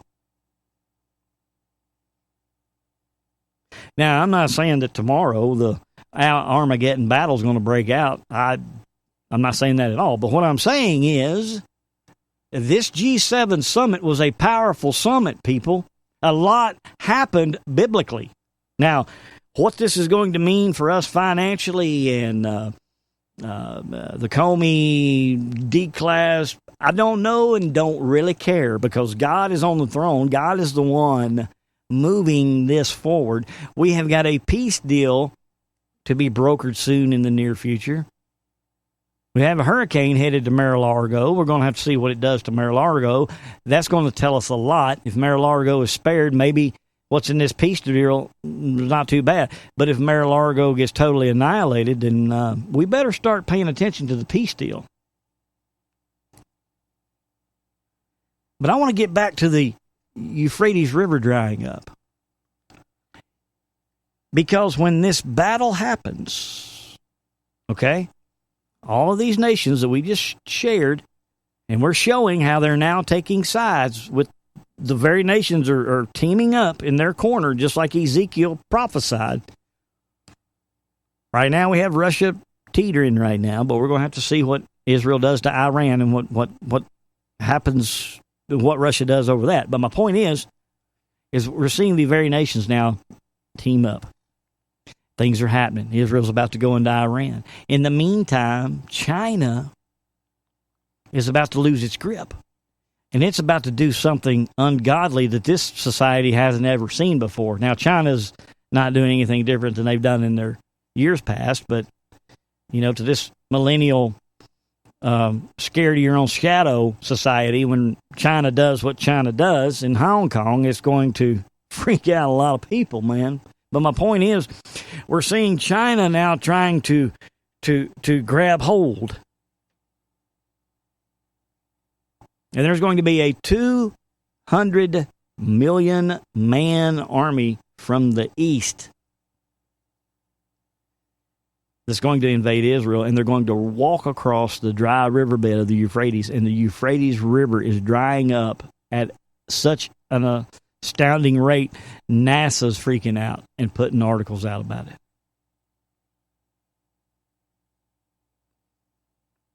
That's it. That is it in a nutshell. In the meantime, though, who's China going to side with? Well, Are they going to side with America and Europe?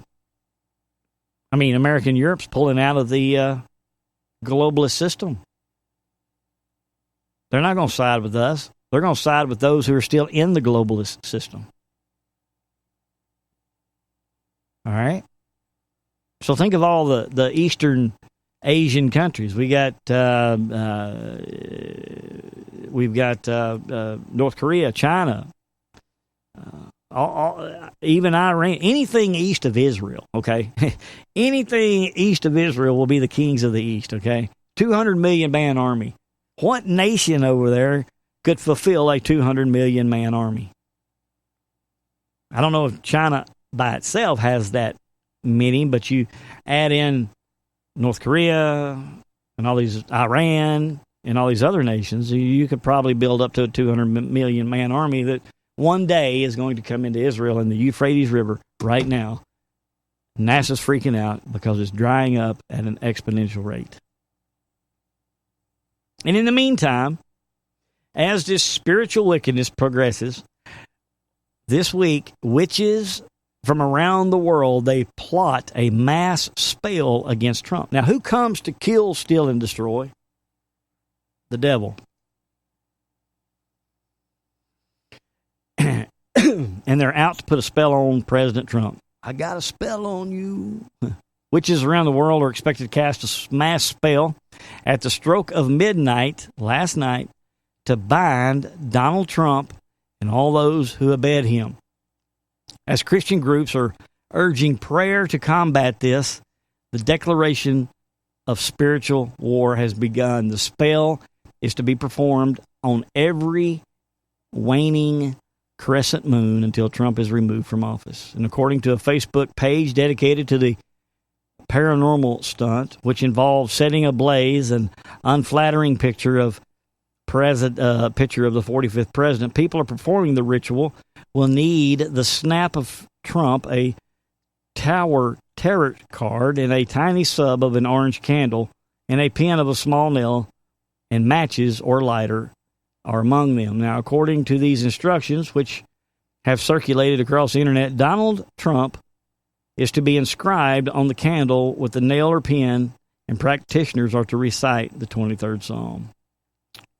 After lighting the candle, the spell has begun with words, "Hear me, O spirits of water, earth, fire, and air, heavenly host, demons of the infernal realms, and spirits of the ancestors. I call upon you to bind Donald J. Trump so that he may fall utterly, that he may do no harm to any human soul, nor any tree, animal, rock, stream, or sea," is to be said when lighting the orange candle. What's the Bible say about those who cast spells? It says that those spells will return upon them. Friends, this is real. This is spiritual, and things are moving at a speed this week that just boggled my mind, and I don't even know if I was able to lay it out like I was wanting to lay it out, man. But this is what's happening. Okay, Brother Chuck had a valid point. You know, Trump always, Andrew Jackson is his mentor, I guess you could say. He patterns himself after Andrew Jackson. And, you know, Andrew Jackson threatened to burn down the banks. And Trump now, with what he's doing with the Fed, he's letting them burn themselves down. Interesting parallel there, Chuck. Appreciate that. So my point to all of this is, I may have drove 50 miles to go 3. But the latest shoe to drop, before we close, not only is it Comey and the crew, but now we've got Brennan on the chopping block. Check us out. As the Barr-Durham investigation continues, new information has emerged about former CIA Director John Brennan's role in the Trump-Russia investigation, also known as Spygate. Early in 2016, Brennan may have been instrumental in targeting Trump campaign advisor for foreign policy, George Papadopoulos. Joseph Mifsud was alleged to have been a Russian agent attempting to recruit George Papadopoulos. From this allegation, a wide-reaching investigation began of the Trump campaign. However, now, according to lawyers for Joseph Mifsud, the professor admitted to being a Western intelligence agent who was part of what they describe an intelligence operation against candidate Donald Trump in March 2016. The lawyers also noted that an audio tape deposition exists from Joseph Mifsud prior to going into hiding after the 2016 presidential election. From the description, it appears that this may have been Mifsud's own attempt at an insurance policy. Mifsud then spent the next few years laying low in previously undisclosed apartments in Rome, Italy, near a campus where he used to teach. As part of the FBI's formal start of the counterintelligence investigation into candidate, at the time, Donald Trump, this was known as Operation Crossfire Hurricane, a specific memo that's thought to be 2 pages was sent by former CIA Director John Brennan to former FBI Director James Comey. In addition, Brennan is known to have spread information from the Fusion GPS Steele dossier on Capitol Hill. From what we now know, this origin of the Trump-Russia narrative is now the focus of the Barr-Durham investigation. If U.S. Attorney John Durham seats a grand jury, it will be a sign of indictments to come, as we have previously reported Durham is considering. For One American News, I'm Jack Posobiec. So we're going to have to wait and see. We're going to have to wait and see if any of this manifest or if they're just going to walk free. We just don't know what's going to happen. What we do know, though, is as we open the show with, where the Spirit of the Lord is liberty. We got some dark days ahead, friends. We have judgment coming. I don't want to veer off of that path. Judgment is coming, okay? But it could be coming to all of us. We know at some point, even if these people walk now, they're not going to walk in the last days. God's going to handle that. So we cannot focus on this. What we need to focus on is the Word of God and what our duty is here now as a Christian to go out and spread the Word. And I was going to cover Matthew 10. Let me do it real quick. Just I want to spend a little bit more time on it, but basically, when Jesus called the 12 disciples, this is Matthew 10, when he called the 12 and gave them what their job is to do, and that is to go out and to preach the word, heal the sick, raise the dead, and cleanse those who have leprosy, drive out demons, all of these things. We are to go from village to village to village. But here's something very interesting. It says, whatever town or village that you enter, search for someone worthy. Search for some worthy person there and stay at his home until you leave. As you enter the home, give it your greeting, and if the home is deserving, let your peace rest in it. If it is not, let your peace return to you. If anyone will not welcome you or listen to your words, shake the dust off your feet, and when you leave that home or town, I will tell you the truth. I will be more bearable for Sodom and Gomorrah on the day of judgment than for that town. Friends, we hear of people wanting to go to Haiti, overseas, and all of that. Preach the gospel while we've got people burning down to the ground here in this nation. You know, we hear of youth groups taking trips to these other areas to preach the gospel. But yet, right next door, we have people that are lost and hurting. What did God tell us right here? Whatever town or village you enter, search for someone worthy person and stay at his home until you leave. So, friends, we have to search our own neighborhoods. We have to search our own areas. We have to save those before we can go out somewhere else. So why now are we going out other places when we're not even doing the work here at our own our own area. But interesting enough. Okay, I just wanted to move to this back part, man. Running out of time. But Christ reminded us in chapter 10 that whoever acknowledges me before men, I will acknowledge him before my Father in heaven. But whoever disowns me before men, I will disown him before my Father in heaven. Do not be ashamed of the name of Jesus. Do not disown Christ. I don't care how hard the struggle gets, because the very next verse he tells us, do not suppose that I have come to bring peace to the earth. I did not come to bring peace, but a sword, a division, friends. For I have come to turn a man against his father, a daughter against his mother, a daughter-in-law against her mother-in-law. A man's enemies will be the members of his own household. Friends, it's going to happen. This division that we're seeing, I mean, I know we don't really talk politics at the Thanksgiving dinner table, but look how far it's gone now. People don't even want to come to Thanksgiving dinner if you're on the other side. The division, the separating the tare from the wheat, the division. Christ did not come to bring peace. He's coming and will usher in peace, but he didn't come to bring peace. He came to bring a sword. And that division is happening. People are going to their corners, friends. I mean, if this is not an alert, a siren, bells going off that we need to buckle down and get to work, I don't know what else God could do. Are we going to be like Moab? Is he going to continue to send judgment upon us and we run to our idols, or are we finally going to buckle down and turn to the cross?